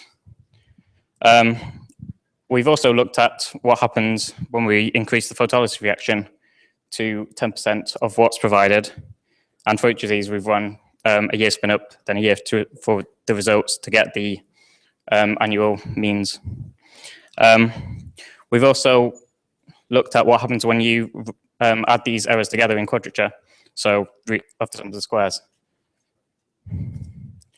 So if we start off by looking at an example of ozone plus NO reaction, if we change this by its 1 sigma provided level, we get a fractional difference in all the species here.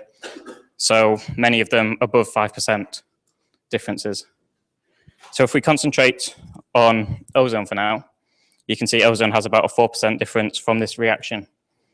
If we then look at all the other reactions we've looked at, we can see where it comes up and how all of these reactions go together. But if we then get rid of most of the ones and group them together to make the graph look a bit easier, we have green here being organic reactions, blue being inorganic, and magenta being photolysis. And then the total on the right is all the results added together in quadrature, and yellow's other. So we've also looked at where these uncertainties take place for each of the reactions. So again, we're looking at ozone for now. So you can see how different reactions produce different uncertainties throughout the globe for ozone. And you can see fractional differences for each of them between 3 and 5% in most areas. So if we add, again, these together in quadrature, we can get global and zonal maps of where the uncertainties are. So you can see on the global map, we have about a 10% uncertainty almost all over the planet. If we look at the altitude map as well, we can see how we have 12% in the warmer tropics, and we have towards the stratosphere a lower uncertainty, but this is due to we haven't changed the stratospheric chemistry, we've only changed the tropospheric chemistry scheme.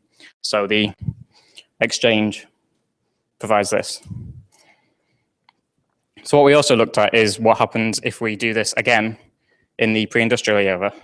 So if we use this equation to find out what the radiative forcing is, which works with current literature, we can run an experiment like we've done for the current present reactions. And then if we run with pre-industrial conditions, we can see how one perturbation will change the results we can get for radiative forcing. So we can see how concentrations change in the ozone.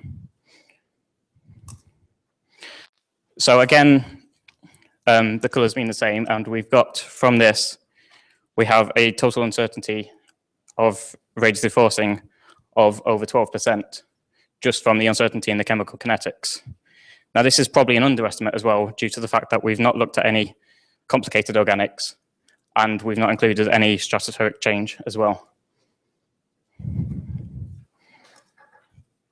So if we compare this to what ACMIT papers has shown, which gives you an intermodal spread of 17%, then we can see what sort of, how this affects, how this combines with other things. So as all these models in the ACMIT paper use the same kinetics provided by the JPL and IUPAC, we can see what happens. So from this, we have an extra 12% at least from the chemical kinetics uncertainty. And if we looked at stratospheric perturbations and changes in the complex organics, then we were expecting an uncertainty of over 25%. So in conclusion, we've looked at how the uncertainties arise from the kinetic uncertainties that are provided. We've shown that tropospheric ozone is at least 8% uncertain just due to the kinetics. The radiative forcing from this is over 12% extra. And we can also see how this could be used for looking at uncertainties on climate models if we have different areas which have different uncertainties. And that's everything. Thanks for listening.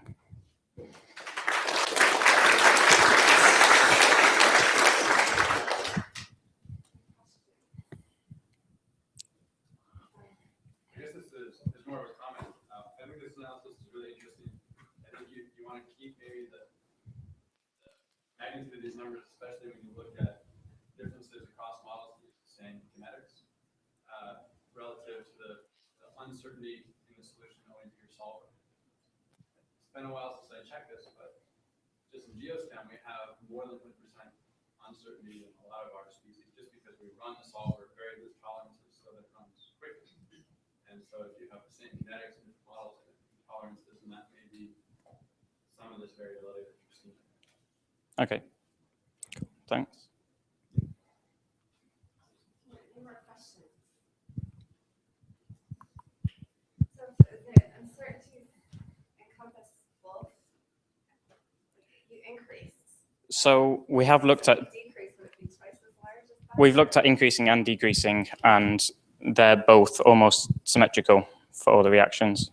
So did these numbers reflect that full range then, or just one direction?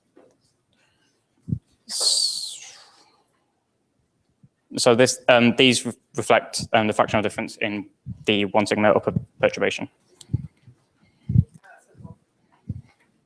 So the O3 plus NO reaction turned out to be the most influential, and I think that's generally very consistent. But one of the things I wonder is when we modify that reaction rate, sometimes it can degrade model performance pretty strongly. So have you considered adding sort of a posterior likelihood evaluation into the probability before you require it? No.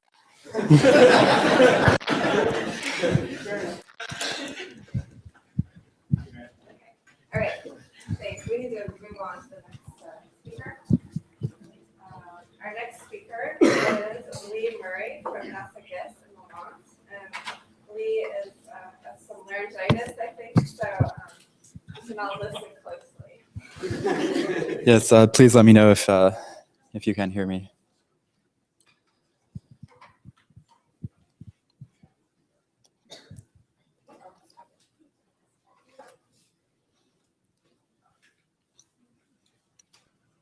Great, thank you. So hydroxyl radicals, of course, one of the most important chemical species in the lower atmosphere, determining the lifetime of many of the gases that we care about. And so we care about how and why it varies. And one thing that I've been thinking about a lot in this past year is how we might use the fact that we're sort of in the golden era of satellite observations with the A-train to constrain OH variability from space. So to do this, I go to the basic background chemistry of OH, just the most important reactions. And the system is relatively simple enough that if you assume steady state, so all sources equal sinks, it's explicitly solvable. And we can solve that OH, well, and this is an expansion of the derivation originally done by Yuhong and Danielle back in '98. That OH should vary as the convolved changes in tropospheric photolysis rates of ozone O-singlet D, water vapor abundances, and the ratio of reactive nitrogen to reactive carbon species. And at the last users meeting, you may recall that I demonstrated that this explained global mean OH variability in geochem driven by a wide range of climate scenarios and emission scenarios from the last glacial maximum through the present. And since then, I've also shown that it holds to explain variability both within multiple models and between models, largely in the ACMIP ensemble, which was done in support of the IPCC report running online chemistry, although with some important caveats that I'm not going to talk about. This paper will be submitted soon, so please come see me if you're curious about it. But because this works treating the troposphere as a box. But in reality, because OH is so short-lived, it should also hold locally in a column. And as long as we switch from our understanding that it's the sources to the sinks of nitrogen and carbon, because these gases can be ejected from their source regions before they react within the photochemistry affecting OH. And if it holds locally, then that's exciting because we have direct proxies from space for each of these 4 key parameters. So first, for photolysis, the most important factor controlling variability is, of course, the overhead ozone abundance. As incoming solar radiation would be attenuated by the overhead ozone column following Beer's law, and because the vast majority of the ozone is located in the stratosphere and its variability, we can well approximate how photolysis rates might change using the total column. And the goal of this proxy is to just make it as simple as possible, if it works. Conversely, because all water vapor by mass is located in the troposphere, the total column of water vapor is a very, well, it's a direct measurement of tropospheric water vapor, essentially. And for the ratio of the losses for, of course, a first-order loss mechanism is going to scale with the relative abundance of the species. Like water vapor, most CO is located in the troposphere, so we can use the total errors column from that. But because the stratosphere component can play a large role in the variability and the mean of the NO2 column, we have to use one of the tropospheric retrievals. So altogether, this is what the proxy looks like. And in effect, what I do is I'm calculating monthly mean values from the daily A-train overpasses. And here I'm showing the, from which to calculate monthly anomalies by subtracting the seasonality. And here I'm doing this within geochem, sampling the model to create synthetic observations fully consistent in the manner in which the satellites sample the atmosphere. And we see that in many regions of the atmosphere, this is compared to the correlation with the temporal anomalies in monthly mean OH in each column. In many regions, it is a very good predictor of OH variability. And it's relatively a constant relationship in the model that a 1% increase in the proxy is associated with a 0.4% increase in OH. So there's no order of magnitude differences between different regions. excuse me, where it performs most weakly is in the regions where the assumptions that go into the original derivation fall apart, namely in regions where photolysis rates might be dominated by cloud variability, or places where heterogeneous losses for NOI, such as within biomass burning regions or the extratropical winter months are important. However, if I now compare the Hindcast OH from GeoSchem for the decade to the actual observed proxy, we see that the correlation largely falls apart, except in the desert subsidence zones. And in some regions that we have high predictability, according to GeoSchem, we're actually even anti-correlated. But because this proxy is derived from the steady state equations and from physical understanding, we can compare those individually within the model and see that the vast majority of the uncertainty in reproducing the OH variability is due to disagreements in the NO2 column throughout much of the atmosphere. We do a very good job getting the mean NO2, but we do a very poor job getting the interannual variability. Although there are some places where we get, say, the CO trend over China wrong.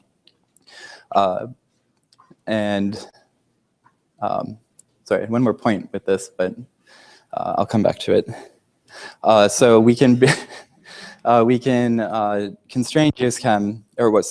So despite the relative disagreement in the total, it still matches the globally integrated OH signal, which implied that OH may have increased over this period in the model, though the proxy the model might be over-predicting this trend, or maybe the proxy is under-predicting because it's not capturing the role of, say, the heterogeneous chemistry.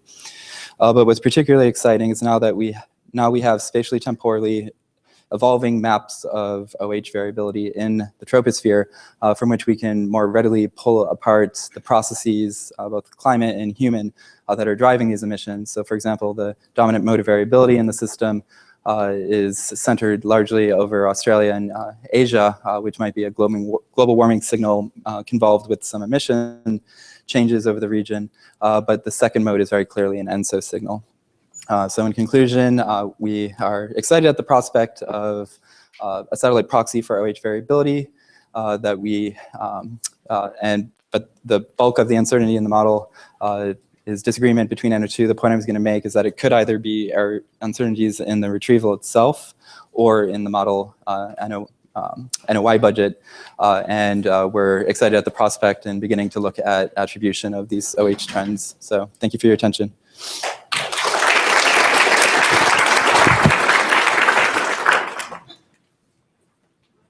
Do you have any sort of observational data sets that you could use to test this sort of a slope between the OH and your proxy? The slope, I don't think so. I mean, ideally, on a local scale, we'd be able to do during field campaigns, for example. But where this really matters in the tropics, we have such a dearth of observational constraints that that'd be pretty difficult to do. Prasad?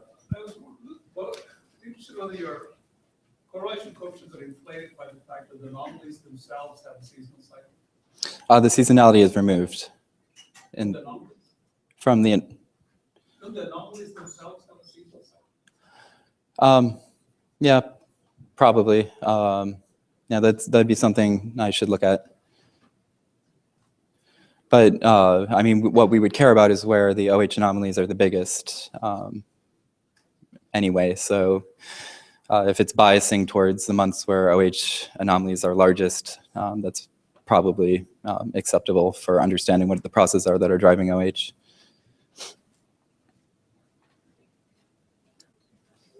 Daniel? To what extent are you limited by the uncertainty in NO2 satellite retrievals of the ocean? Yeah, so that's a major problem, of course, that in the regions where we have the weakest correlation, we also have very, very low NO2 columns bordering up against the detection limits. So some of this could just be the fact that or some of the failures could be related to that. So again, probably the best thing I could recommend for understanding, I mean, there are some regions of low NO2 that we are capturing the variability, But again, observational constraints, profiles in these regions would to evaluate both the model and the satellite. Thank you. Our next speaker is Debbie from the University of Waterloo.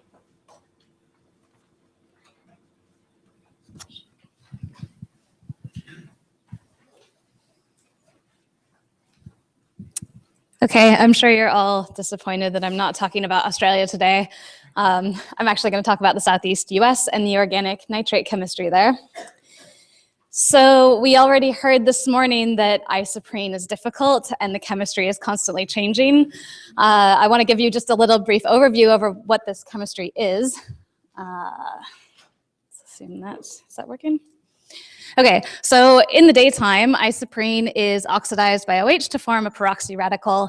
And what happens to that peroxy radical depends on the chemical environment that is formed in. So it can react with HO2, it can isomerize, or it can react with NO. And I'm going to focus on this middle pathway here, the reaction with NO to form what we call a first generation isoprene nitrate, or isop-N.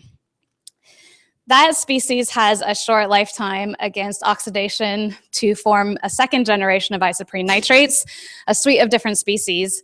And the fate of those can affect lots of things that we care about in this community. So if it's photolyzed or oxidized, it can return NO2 to the atmosphere. It can form organic nitrate aerosols. It can be deposited to the surface and augment nitrogen deposition. And that's all going to depend on what happens in this chemical cascade. We also can get the same type of chemistry happening with monoterpenes, forming monoterpene nitrates, and that can have similar impact. And the reason that we're looking at the Southeast US for this is that if you look at maps of global isoprene and monoterpene emissions, you'll see hotspots in summer over the Southeast US. So it's a good place to study, and particularly good to study given that in August, September 2013, there was a NASA aircraft campaign called Seekers. What you see here are the Seekers flight tracks plotted over the isoprene nitrates from the model. So over this hotspot region, we had great coverage. And what was really unique about Seekers is the number of different chemical tracers that were measured during the campaign. Everything listed in red here was measured by someone on that campaign, including these unique tracers of the different oxidation pathways. So to interpret these data, we're obviously using GeoSChem. And as was alluded to earlier, we're using the new quarter degree nested simulation over the domain shown on the right. That's embedded within the global model. And the map shows the isoprene emissions from Megan 2.1 with Dylan's updates. They've been scaled by 15% based on some work by Lei Zhu, comparing to the satellite formaldehyde. And we've also increased the monoterpene emissions to match the aircraft data. We've been doing our best to get all of these new isoprene chemistry updates into the code. There are a lot of kinetic and product changes that I or Katie or Eloise can talk to you about if you're interested. We've got new fast photolysis of carbonyl nitrates. We've added a monoterpene chemistry scheme. We have enhanced the deposition of a lot of these products based on some more data from the Southeast US. And we've put in some aerosol uptake and hydrolysis. I just want to briefly note the Southeast US region, which is where all of my averages that I'm going to show are coming from. Okay, so how is the model doing over this region in this campaign? These are median vertical profiles over the Southeast from the aircraft observations in black and from the model in red. And for these initially emitted species, isoprene monoterpenes, we're doing a pretty good job. There are lots and lots of other things we can look at, but in the interest of time, I will just show you the 3 tracers of those different isoprene oxidation pathways. Again, the model does a pretty good job, and although there are some surface biases that we're still working on, I just want to point out the correlation coefficients and surface area that are listed there. They're pretty high, and what that means is that we're accurately partitioning the chemistry between the different oxidation pathways, so we have some confidence in this simulation. Now, we know that in this region and in many regions, the reaction with NO is still the dominant pathway for the isoprene oxidation, so that's the chemistry that we're focusing on. And we can start to look at that using just the observations alone. So this is a mean vertical profile in black from the UC Berkeley group, and it's a measure of the total alkyl nitrates, which are basically all of these isoprene and monoterpene and other nitrate species of the same form. In the orange wedges, we have the contributions from a number of individual species that were measured by the Caltech group during the campaign. And what you notice is that there's a big gap here between the individual species we measure and the total that we've got. And that's not really explained. That's unexpected, given that in other parts of the world, these two measurements have agreed very well in the past. So we can dig into it with the model. And if we plot the same thing with the model, this is now the observations in the black line, the model again in red, and the model's wedges in orange, we see more or less the same picture. We're not explaining all of this total signal with these individual explicitly measured isoprene nitrate species. But we're getting the totals within the uncertainties, or at least within the standard deviations. And in the model, that's coming from a number of things. A chunk that is this light orange color is our other isoprene nitrate species. That's nighttime chemistry and further oxidation products that aren't measured on the Caltech instrument. And I want to highlight the blue contribution here, which is about 25%, and that's coming from the monoterpene chemistry. Those are monoterpene nitrates. So I think my answer to Dylan's question is that 0 might not be enough monoterpene tracers, depending on the application. And right now, we can't reconcile these observations just with isoprene. Okay. We can look at what the actual impacts of this chemistry are on the atmosphere. And to do that, we've partitioned the alkyl nitrates into their different loss pathways. So I said right at the start that what you do with them after they're formed within the first couple of hours really impacts what happens to the atmosphere. So we get about 40% of them lost via photolysis, another third from dry deposition, and another 20% from uptake to the aerosol phase. And there are different applications for that, but I just want to focus on the NOx budget right now because I don't have very much time. So we can take these different losses and partition them into those that recycle NOx back to the atmosphere to leave us with NO2 that can react for further chemistry, or those that are terminal sinks for NOx out of the region. And when we do this and we apply it to the Southeast US over this time period, we find that on average, about 10% of the NOx is lost through this process. So through forming alkyl nitrates that are then terminally removed from dry deposition and aerosol. It's not a huge number, but what we also find is that this varies a lot spatially. So if we plot that same fraction, the percent of NOx removed via this process, at the high resolution of the quarter degree model on the Seeker's flight tracks, we see a huge amount of spatial variability. And in particular, in these anthropogenic regions, like the one highlighted in red, where we have a lot of NOx and not very much biogenics emitted, it's not important. It's like 2% of the NOx sink here. If we look elsewhere, though, at low NOx, high BVOC regions, like the Ozarks, otherwise known as the isoprene volcano, we find that it's up to 70% of the total NOx sink, and that becomes a really important number. And so the main point here is that we know that NOx has decreased across this region, across lots of other regions. It's continuing to decrease in the future. So actually understanding this chemistry is going to become increasingly important for us to understand what's happening with NOx. Thanks. Take any questions?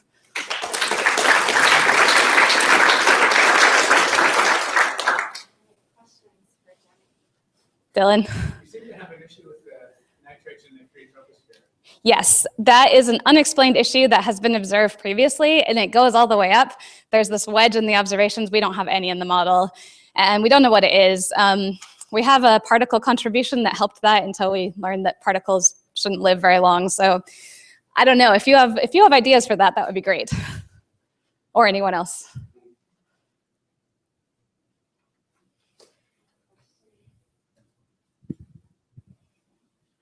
Thanks.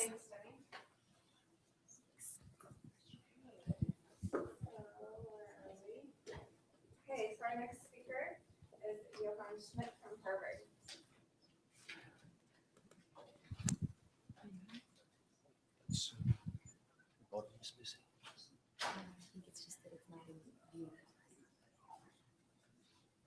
Thank you. Yeah.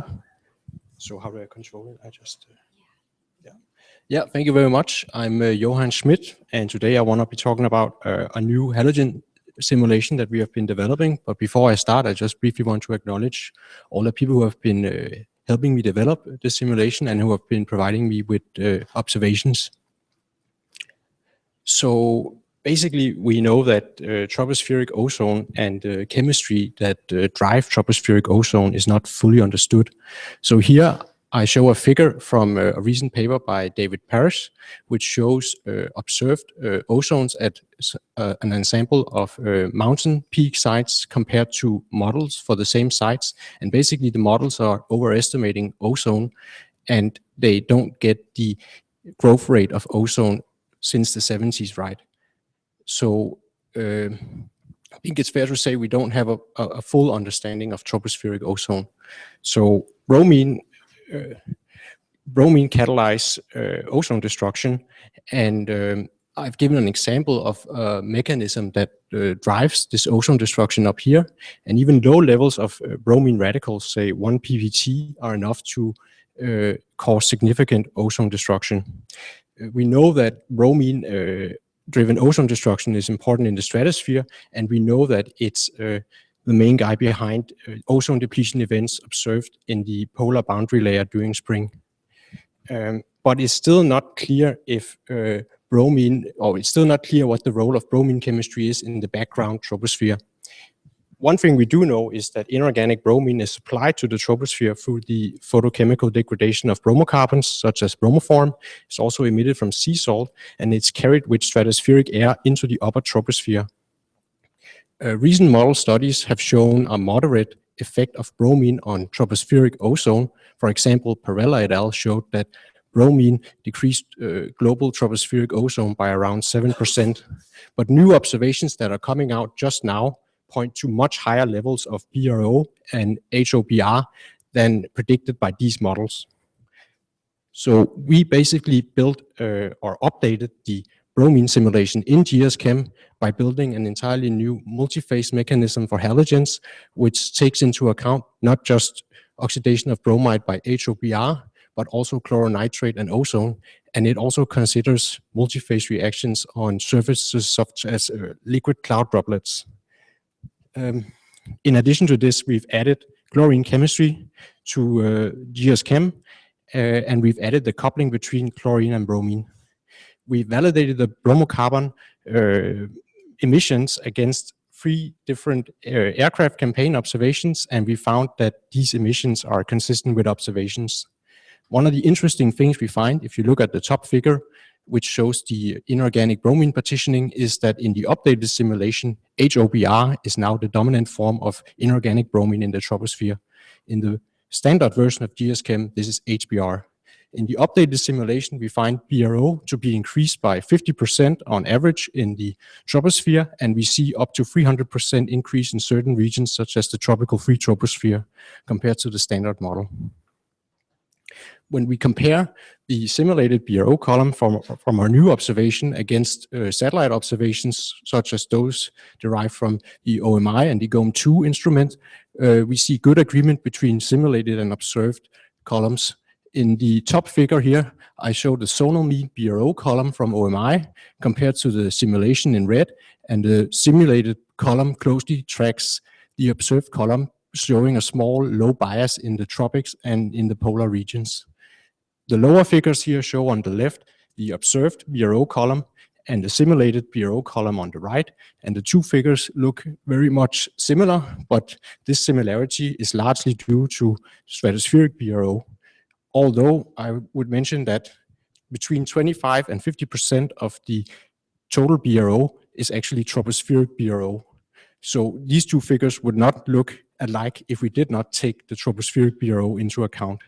We do see some excessive heterogeneity in the tropics in the simulation, where we have perhaps 2 deep BRO minimums in the over Southeast Asia and over South America. We've also compared simulated BRO and HOBR against recent aircraft observations, which are becoming available just now. So in the top figure, I'm comparing simulated BRO to observations from the Torero campaign, which took place over the Eastern Pacific. And for the subtropical flights, we see very close agreement between simulation in red and observation in black. In the tropics, we see a low bias in the upper troposphere compared to observations. We also see that the ozone plus bromide reaction enhances BRO significantly in the upper troposphere. We see this by comparing the red and the green line. The lower figure compares simulated BRO and HOBR to observations from the CAS campaign, and we see that simulation and observation are in fair agreement, although there is a low bias in the lower troposphere. If we drive the model with sea salt emissions or sea salt debromination prescribed to 50%, which is consistent with observed values for that region. We see very close agreement between observations and then the driven model in blue. It's interesting to note that CAST observed high level of HOBR, which is consistent with our model prediction of HOBR being the dominant reservoir for inorganic bromine. Having presented at least some validation of the model, we can look at the implication, and we find that halogen chemistry drive 20% of ox loss in the upper troposphere, and this is mainly due to pure bromine cycles. Cross coupling to chlorine is mainly via HOBR reacting with chloride, which accelerates HOBR cycling. I want to mention that I have not considered contributions from iodine, but Thomas Sherwin will be talking more about this later on. Halogen chemistry in our current halogen mechanism lowers ozone in the tropics between 3 and 7 ppb, and the decreases at mid latitudes and high latitudes is even larger. Global OH is lowered by 11%, and this results in the lifetime increasing from 7 years in a no halogen simulation to 8 years in the simulation, taking into account the new halogen chemistry, which is in better agreement with the observed lifetime of 9 years. For my final slide, I compare ozone. So here, the main takeaway here is that the halogen simulation does not completely screw up ozone. In fact, it improves the comparison to ozone profiles. Thank you.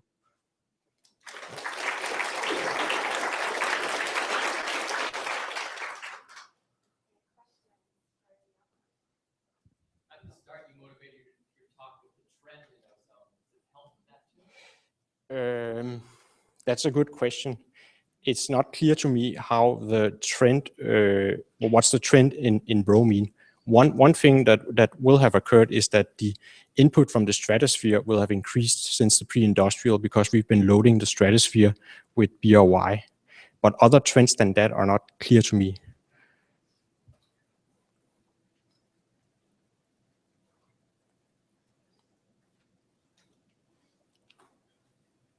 Okay, thank you. Our next speaker is Baron Henderson from the University of Florida.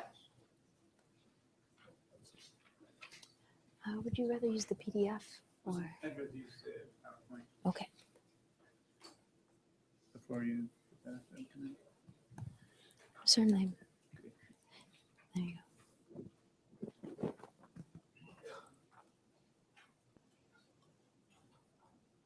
All right. There you are.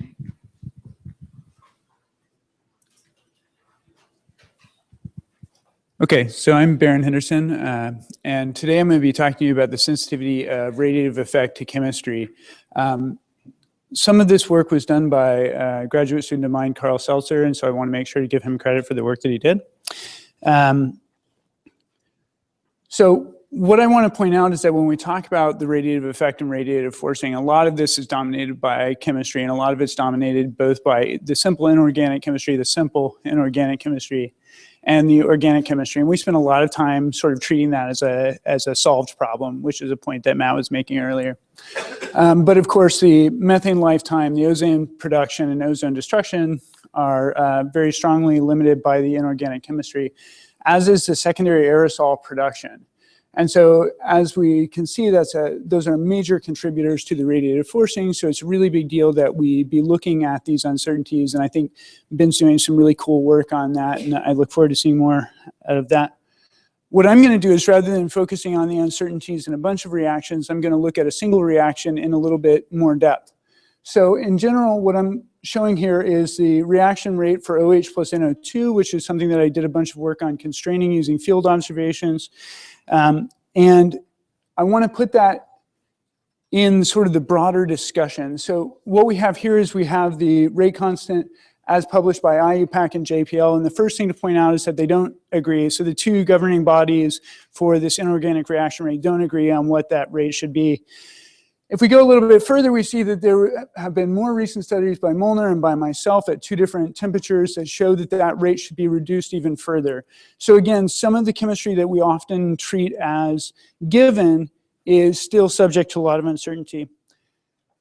In the work that I'm going to do now, I'm just going to fit a line between these 2 points, and I'm going to fit it with the activation energy. And I want to point out that I don't think that kinetically speaking that's the exact right thing to do. What we're doing rather is trying to capture the differences between the chemistry happening in the upper troposphere and the lower troposphere by using a fitting.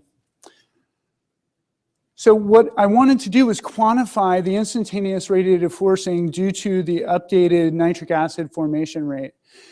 As a part of that, I wanted to develop a streamlined method for quantifying the direct radiative forcing, including both the gases and the aerosols, and that includes the organic aerosols as well as the inorganic aerosols. To do that, I'm actually going to sort of hybridize my approach. I'm going to use the CESM radiative forcing model through the PORT, which is the parallel offline radiative transfer model put out by Conley and Lamarck et al.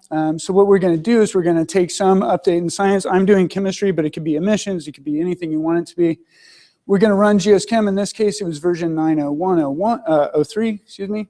We're going to use a 1.5-year spin up, which includes both a chemical spin up and a radiative forcing spin up to allow for temperature effects to propagate through the stratosphere.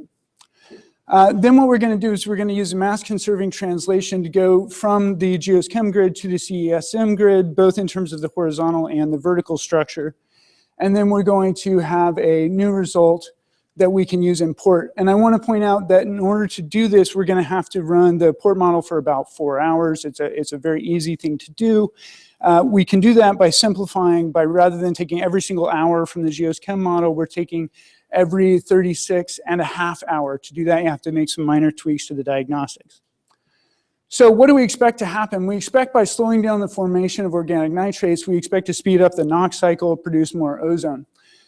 The other thing that was pointed out earlier was we're also going to be terminating more of our radicals through the peroxides and thereby creating more sulfate aerosol. So we're going to be producing both more ozone and more secondary inorganic aerosols, as well as some more organic aerosols. We ended up focusing more on the inorganic aerosols and the ozone.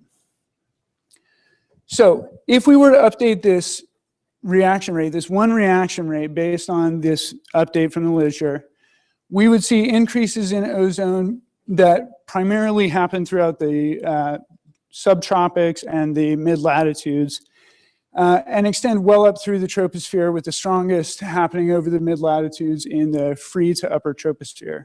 So we'd expect a radiative effect from that. And when we calculate it out, we in fact see a radiative effect on the order of 31 milliwatts per meter squared, which turns out to be fairly significant. That's about 8% of the radiative forcing that is calculated in the IPCC reports. But what I want to point out is right now we're looking at the instantaneous radiative effect in present day. So that's not going to be the same magnitude as the effect on radiative forcing between present day and past. But you can see again the general pattern of happening through the mid-latitudes with peaks in the subtropics. And generally, this is what we expect to have happen. What was a little bit more surprising was the effect that it had on the sulfate aerosols and the magnitude of the effect that it had on the sulfate aerosols. What we see is 2 things. One, it's a much more localized effect.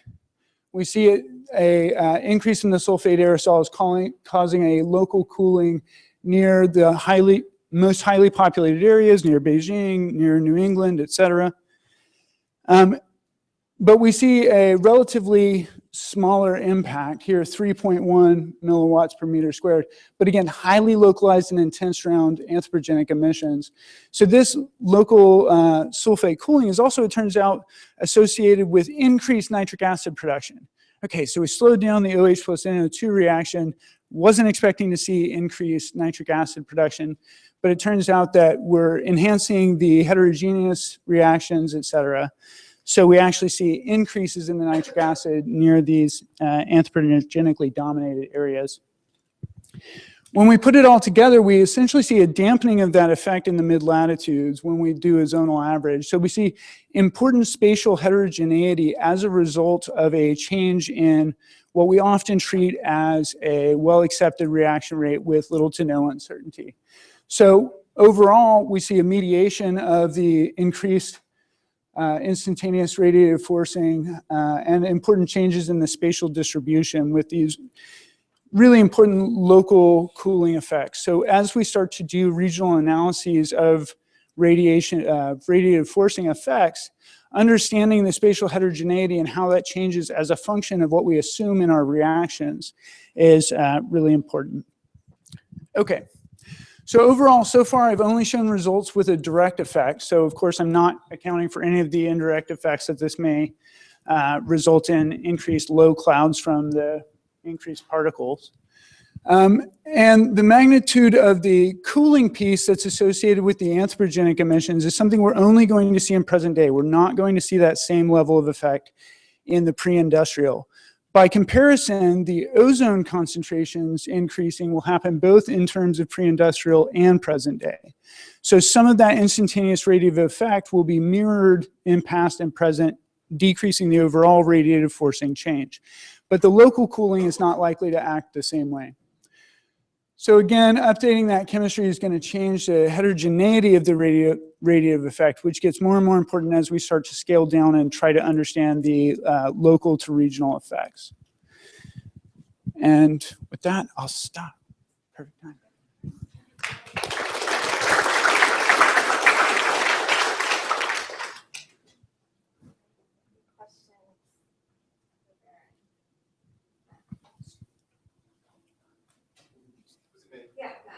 So what do we do when people look at and remeasure the rate constant for us?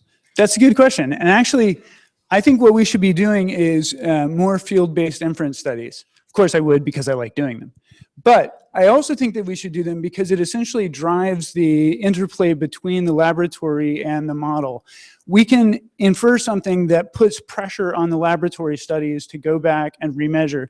In the case of the nitric acid rate that I was talking about before, I did this inference based on the Intex campaign using a very formal inference process and came to the same result that essentially Molnar came to in the science paper, independently using a totally different approach. And so this idea of field-based kinetics could be a way for us to engage with that community. And I think that that's a very important point.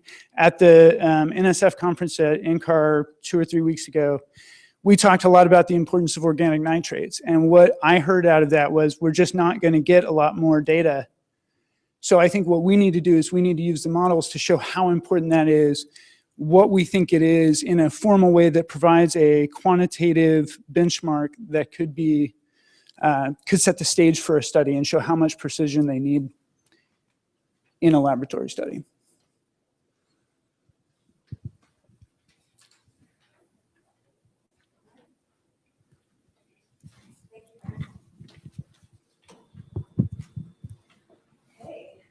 On to our next speaker, Robin Butler from the University of Edinburgh.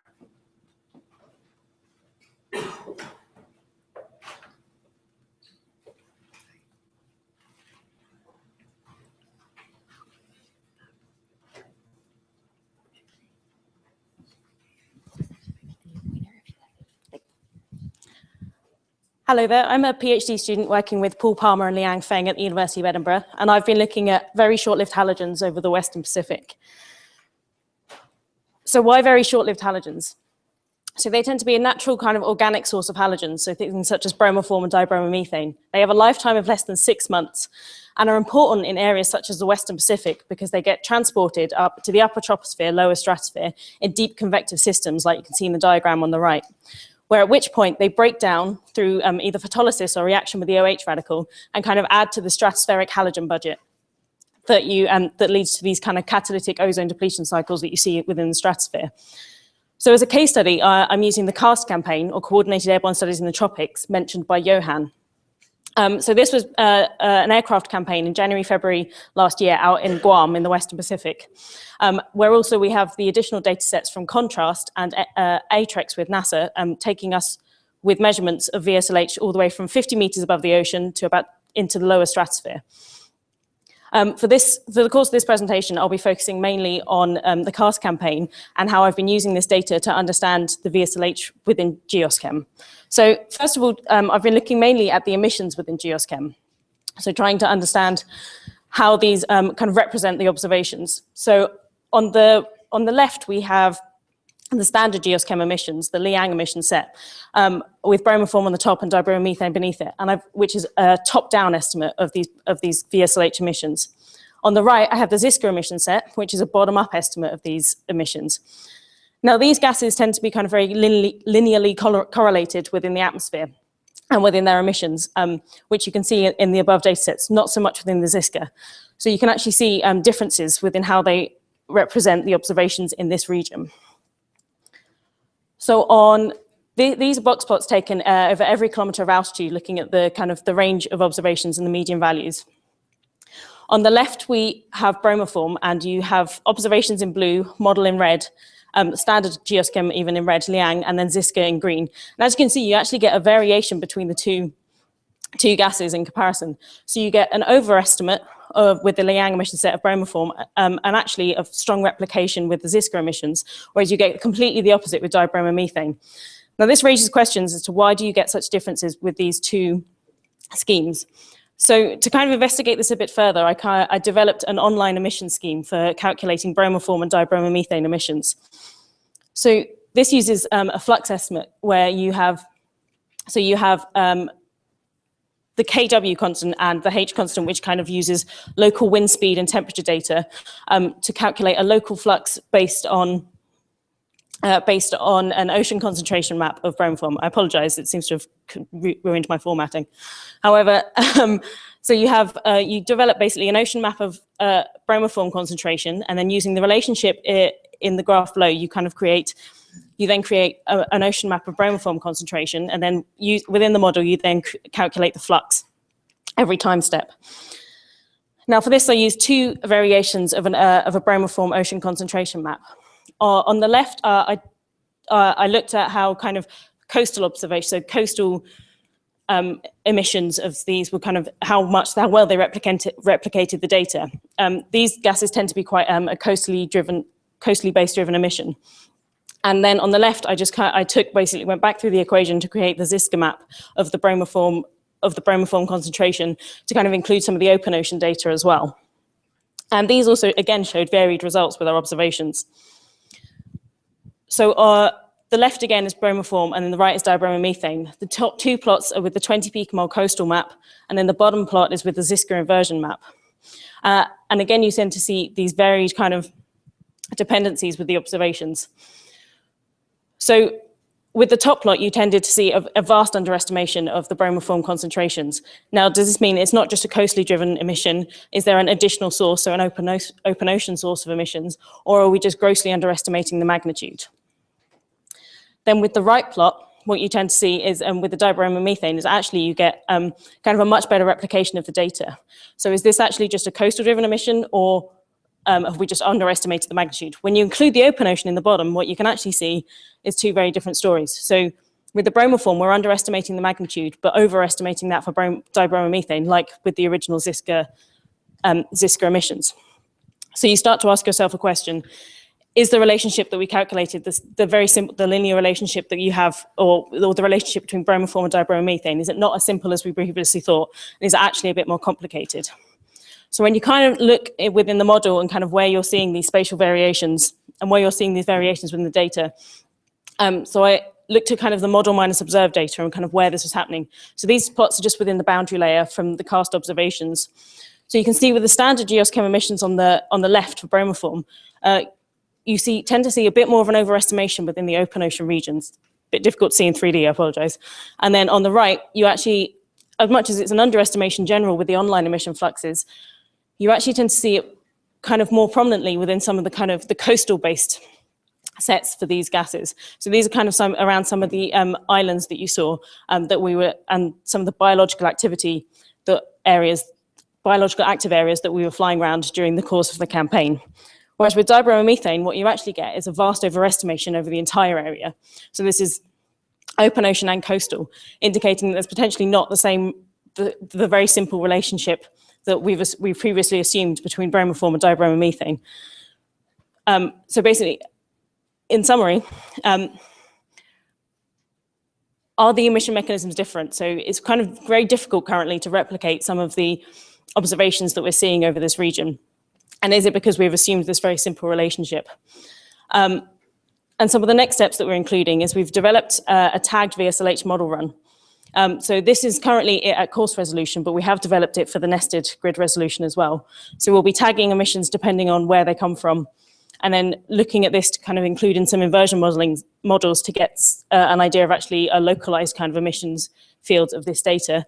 But then also including this with some of the data that we're looking at. So how do the ratios of these gases vary over the region and with the different data sets to see what we can learn from that. So thank you very much, and I welcome any questions.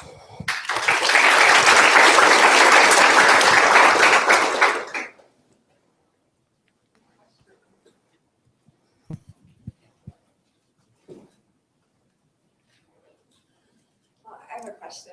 Are there terrestrial sources of methylbromine? Very minimal for bromoform. You can get some in industrial processes, but it's incredibly minimal in comparison to the natural oceanic sources.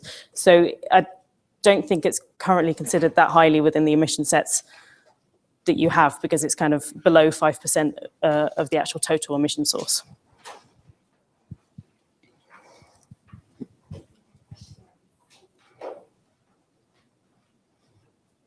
Great, thank you. Thank you. The next speaker is Max Sherman from the University of New York.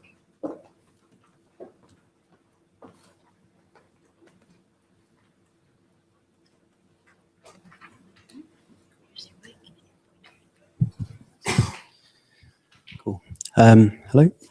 So thanks for the introduction. So I'm Tom Sherman from the University of York, and I'm talking to you about our work implementing an iodine chemistry scheme, state-of-the-art, into GeosChem, looking at its distributions resultant and then its impacts, and I'll briefly touch on some of the applications of this.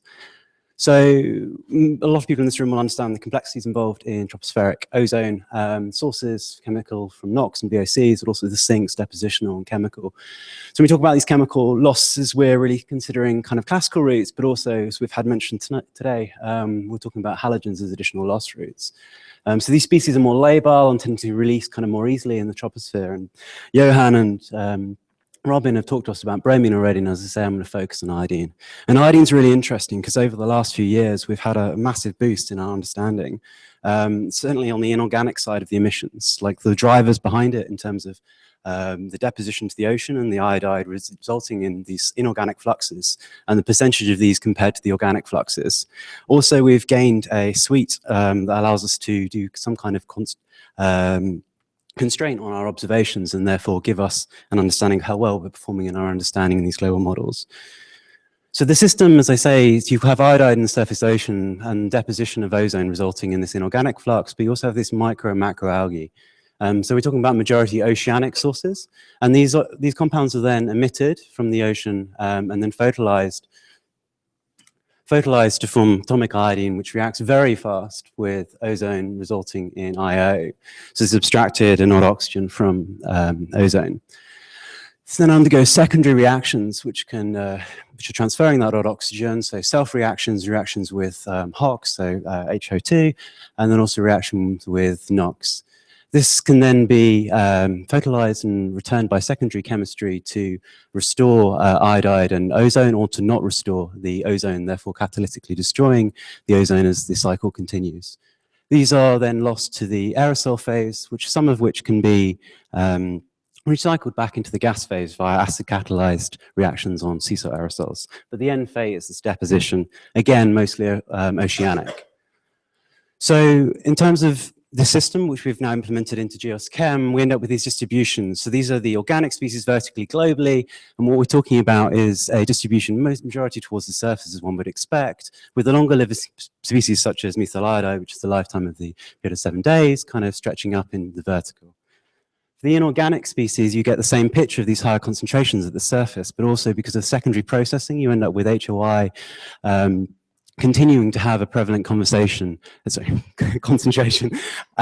the vertical, as well as the secondary compounds totaling around about 1 ppt within the vertical. So this is globally averaged. So, as I said, this is oceanic in source and dominated within the tropics. The mixing upwards is dominated by convective forces, and the majority of these species within the vertical are made up of HOI. Also, interestingly, the split of the two radicals driving this catalytic chemistry that is breaking down our ozone is increasing in the UT, so I, and this is due to decreasing temperatures and ozone concentrations as we get into the higher ET. So we have this simulation, as I said at the beginning, we now have a suite of observations we can compare against. Starting to get to the point where we can compare on more globally representative terms, but we still have a limited data set. These data sets, these observations are from ships and also sites, and we see the model having a degree of skill within the surface. So this is latitudinally binned observations across the surface from multiple campaigns. We also recently gained a data set of the vertical, and this is over the eastern Pacific, and what we see is a greater degree of skill, but again we see this kind of high bias at the surface of our observations, but regardless we're seeing a degree of model skill. So we can translate these observations in this model that we've constrained to see the impacts, and what we see is significant impacts in surface ozone, particularly strong in the tropics, which translates in the vertical following ozone concentrations. The majority of our loss we're seeing in the marine boundary layer and also up into the upper troposphere in terms of contribution. So we can look at this in terms of the route of which the loss is proceeding through. So you have the classical route, so NOI, so this is globally through the vertical, through photolysis, HOX, and also bromine chemistry, and then iodine chemistry. And as I say, you see the stronger kick in the boundary layer, and this is even stronger within the marine boundary layer where these sources are strongest and actually happening. Decreases in the free troposphere and then increases again as we go up in the UT. So in terms of ozone decreases, so we get an ozone decrease, but in terms of OH, the system is slightly differently. We have our OH coming from the majority primary source, as one would expect, but also within the iodine chemistry scheme, there's an additional source from the conversion of HO2 to OH. And what we find in the simulation, although we decrease the ozone, and therefore one would expect we'd also decrease the OH, the increase in the channel, so this is photolysis of the HOI species, means that we do get a net increase in OH. So does this make our model simulation better or worse? Arguably, looking at the simulation, we see degradation in certain points and also improvements in others. One could argue, picking out a few sites, for instance, Lauder and Neumeier, depending on which way you want to argue. But in terms of a process-based analysis, like are we improving the chemistry of what's going in the model, we can do this by looking at particular surface sites. So this is out in the tropical Atlantic, and this is showing daily ozone loss as a fraction of the mean. And what we see is we cannot replicate the OX loss cycle without the addition of this iodine chemistry. So we're increasing the fidelity of our process-based treatment in the model. So as well as this, we have applications such as air quality, so we can zoom into where people live and then zoom in further and run nested grid models. And then from that, we can start looking at processes. So we have this net decrease through the ozone loss through this photolysis driven. And then alongside of that, we have some very interesting chemistry going on interacting with NOx and shifts of the NOI budgets. Brilliant. So in summary, we're getting a decrease of ozone and HO2 concentrations with halogens and an increase of iodine.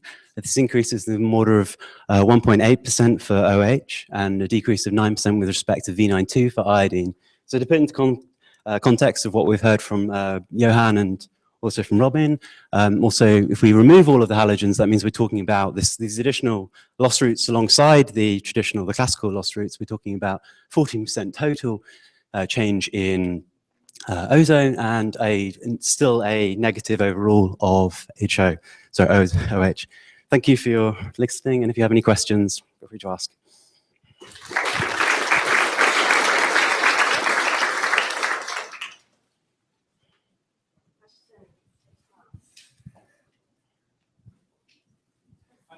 strong decreases in ozone, mainly over the oceans, but when you showed the zoning cross-section, most of the change was in the upper troposphere, and therefore I wouldn't expect strong differences between ocean and land. Can you reconcile those? So those are percentage changes. So we have, in terms of the area with the greatest percent change, it is the marine boundary layer. So if we mask and look at the ocean, so that was a global picture, I guess, is the answer to your question. And if we were to mask that for oceans, then we would get that information out more clearly.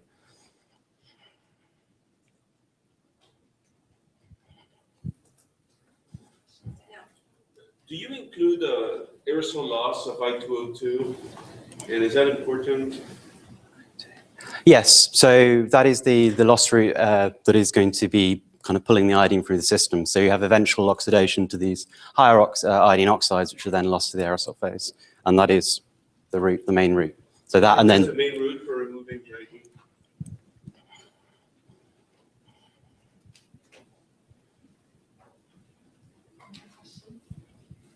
Thank you. And our next speaker is Jun Wei from the University of Nebraska.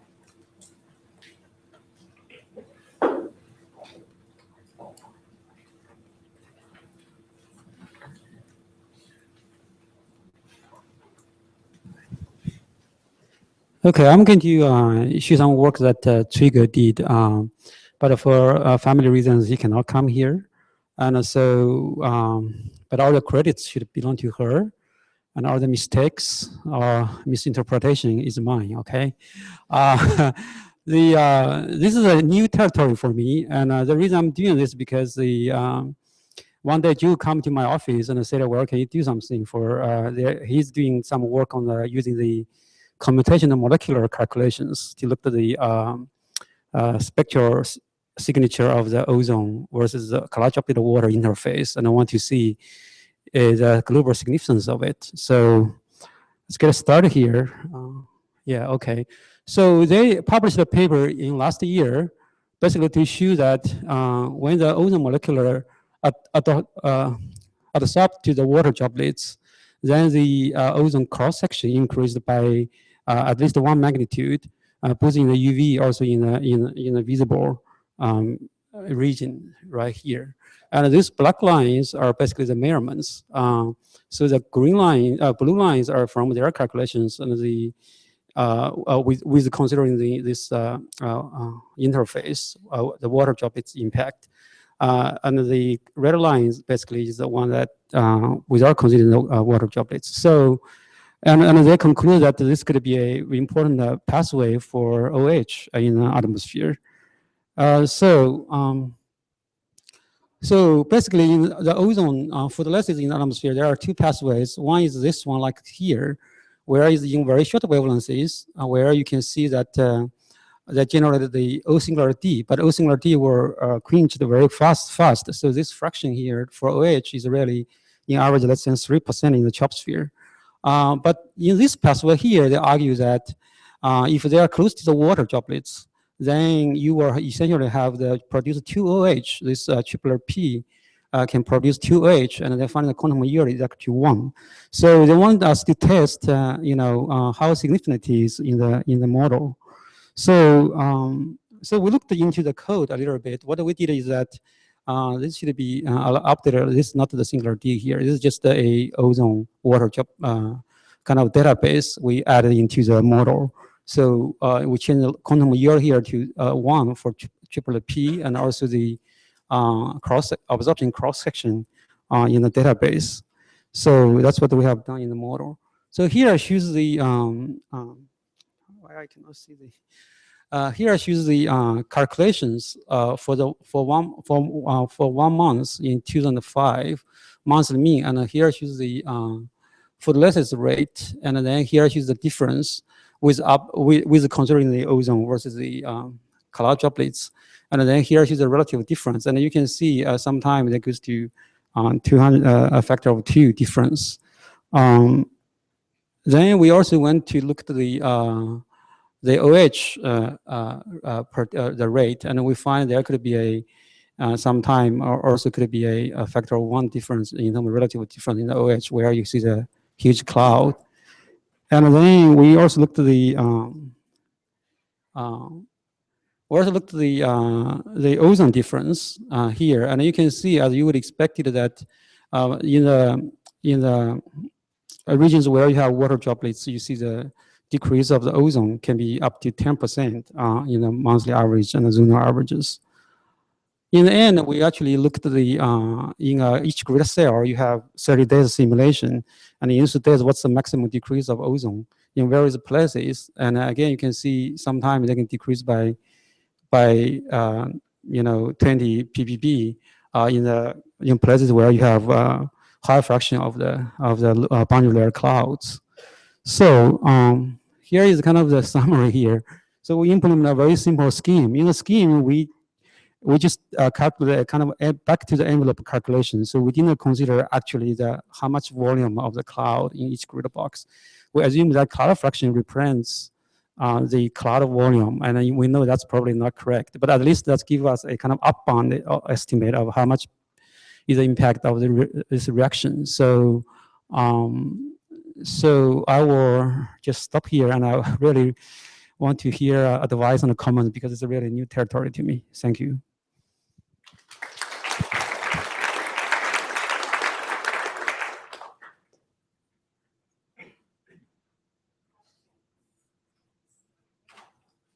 You have it in terms of the volume, the cloud volume fraction. Should it really be in terms of the surface area, the cloud droplets? Because it's happening right at the air-water interface, right? Right. So yeah, we haven't done that yet. So in the geosphere, they should have a cloud volume fraction. But that's what you're using right now, right? I'm using the cloud fraction, not the volume fraction. Just the 2D. We should use the volume when we try to figure. No. I mean, you should the surface area because it's happening. It's a right. Yeah, it's happening right at the interface, right? Yes. So I guess what's the lifetime of closure for the team, and how close to, how far away from the interface do you have to get to whatever? Yeah, that I really don't know. I have to go back to ask Joe about it. But they argue is that that P when they generate the water ozone interface, they can generate OH instead of otherwise it wouldn't generate OH. I don't know how close that should be, but there's so I will look into this.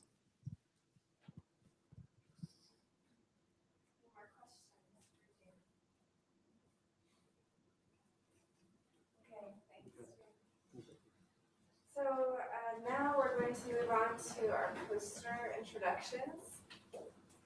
So if you are introducing your poster, please come up over here, over to the stairwell area over here. And I'll suggest that after you give your poster introduction that you move to the side to make room for the next person to come forward. All right, are you ready to go? Yeah, 30 seconds. Cool. Yikes. All right.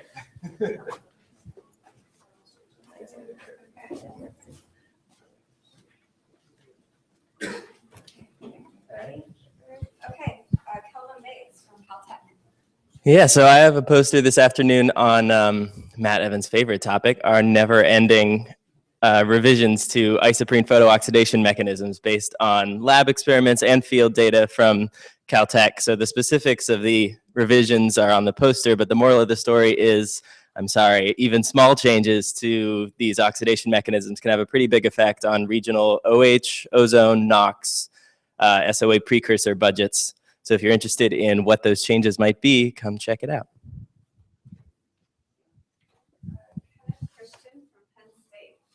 Hi. Yeah, I'm Ken Christian. I'm from the meteorology department at Penn State.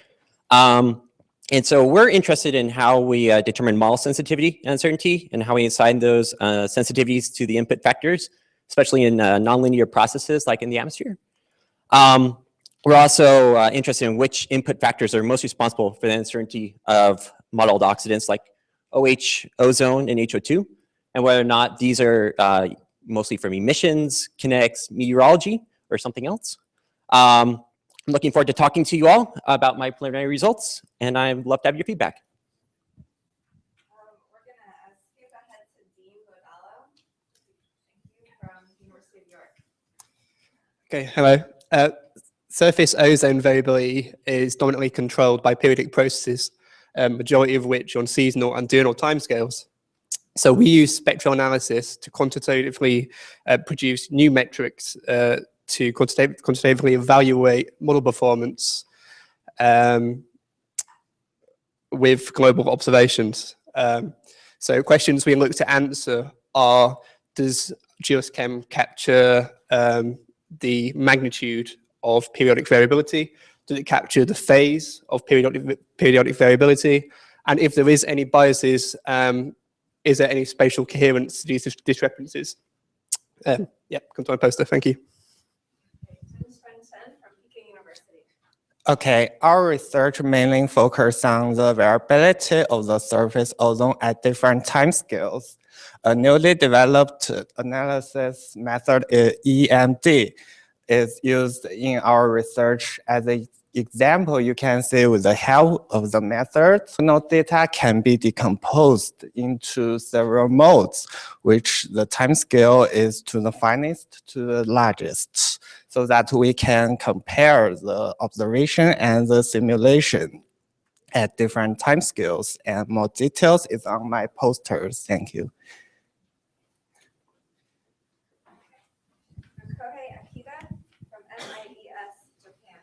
Yes, I'm from National Institute for Environmental Studies, Japan.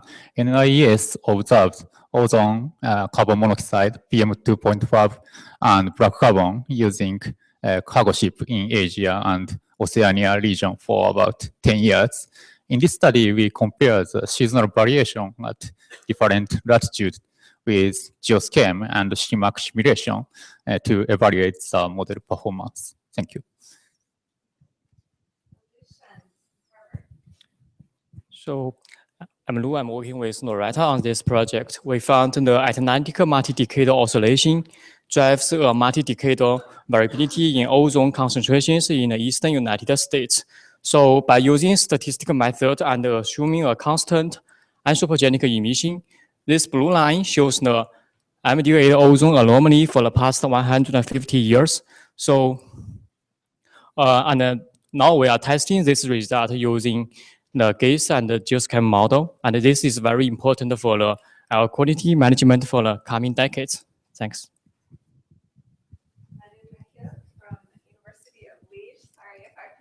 No, that's okay.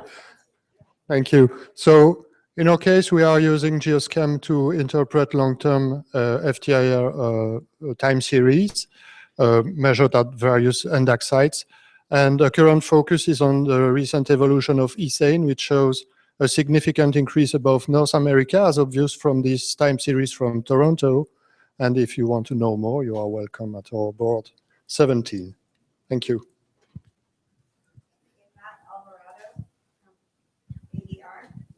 Hi, I study the chemistry of biomass burning smoke plumes.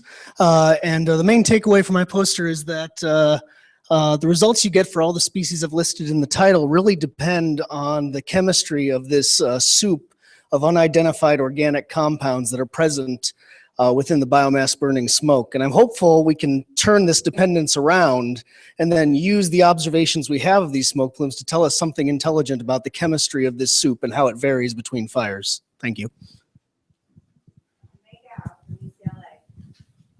Hi, my name is Mei Gao. So in this study, we use the iGen model to quantify the source attribution of surface ozone in the western US with a focus on biomass burning emission. So we examined 2 fire episodes observed at Mount Bachelor Observatory during the summer of 2008. And surprisingly, we found the long-range transport of fire emission from Russia contributes to a significant part of the ozone enhancement at MBO. So if you are interested, please stop by the poster. Thank you.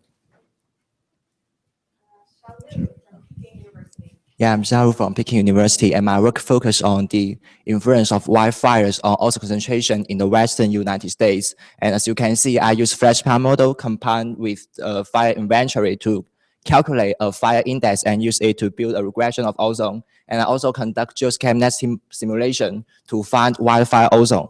And we can find some consistencies and differences between these two types of model. And I will be glad to see you in front of my poster. Thank you. Hey everyone, my name is Jinyuan Shao from Peking University. I worked with Lin Zhang, and we used the nested green geochem chemistry transport model and its stacked ozone simulation to interpret the surface ozone measurement at Chinese cities, and to quantify the regional ozone transport influence over China. If you have any questions, come to my poster without hesitate. Thank you.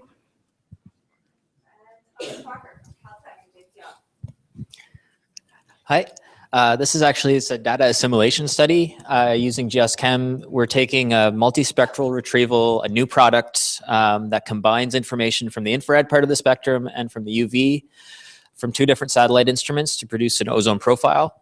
And what we've done is assimilate this product into GeoSChem using a suboptimal Kalman filter. See the results? Come see me this evening.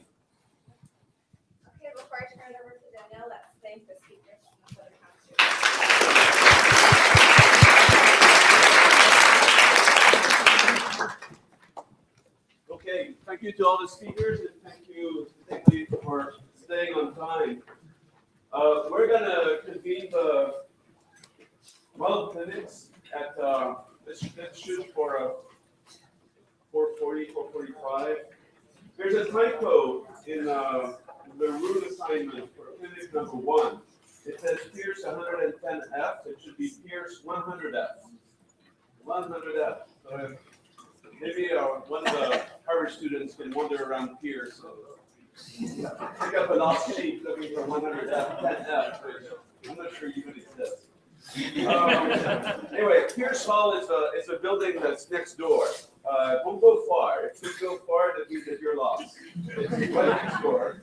And we're here in Maxwell Dworkin. So 2 of the clinics are in Maxwell Dworkin, and the other 2 are in Pierce. After the clinics are over, come back here for the poster session, and we will also have the dinner buffet arriving at 6:30 and plenty of drinks. So it'll be a good time for our poster session and for socializing. Make sure you pick up everything from this room. This room will actually be used by a class from the Harvard Extension School. So let's pick up your area 15. Thank you very much. I should stop it.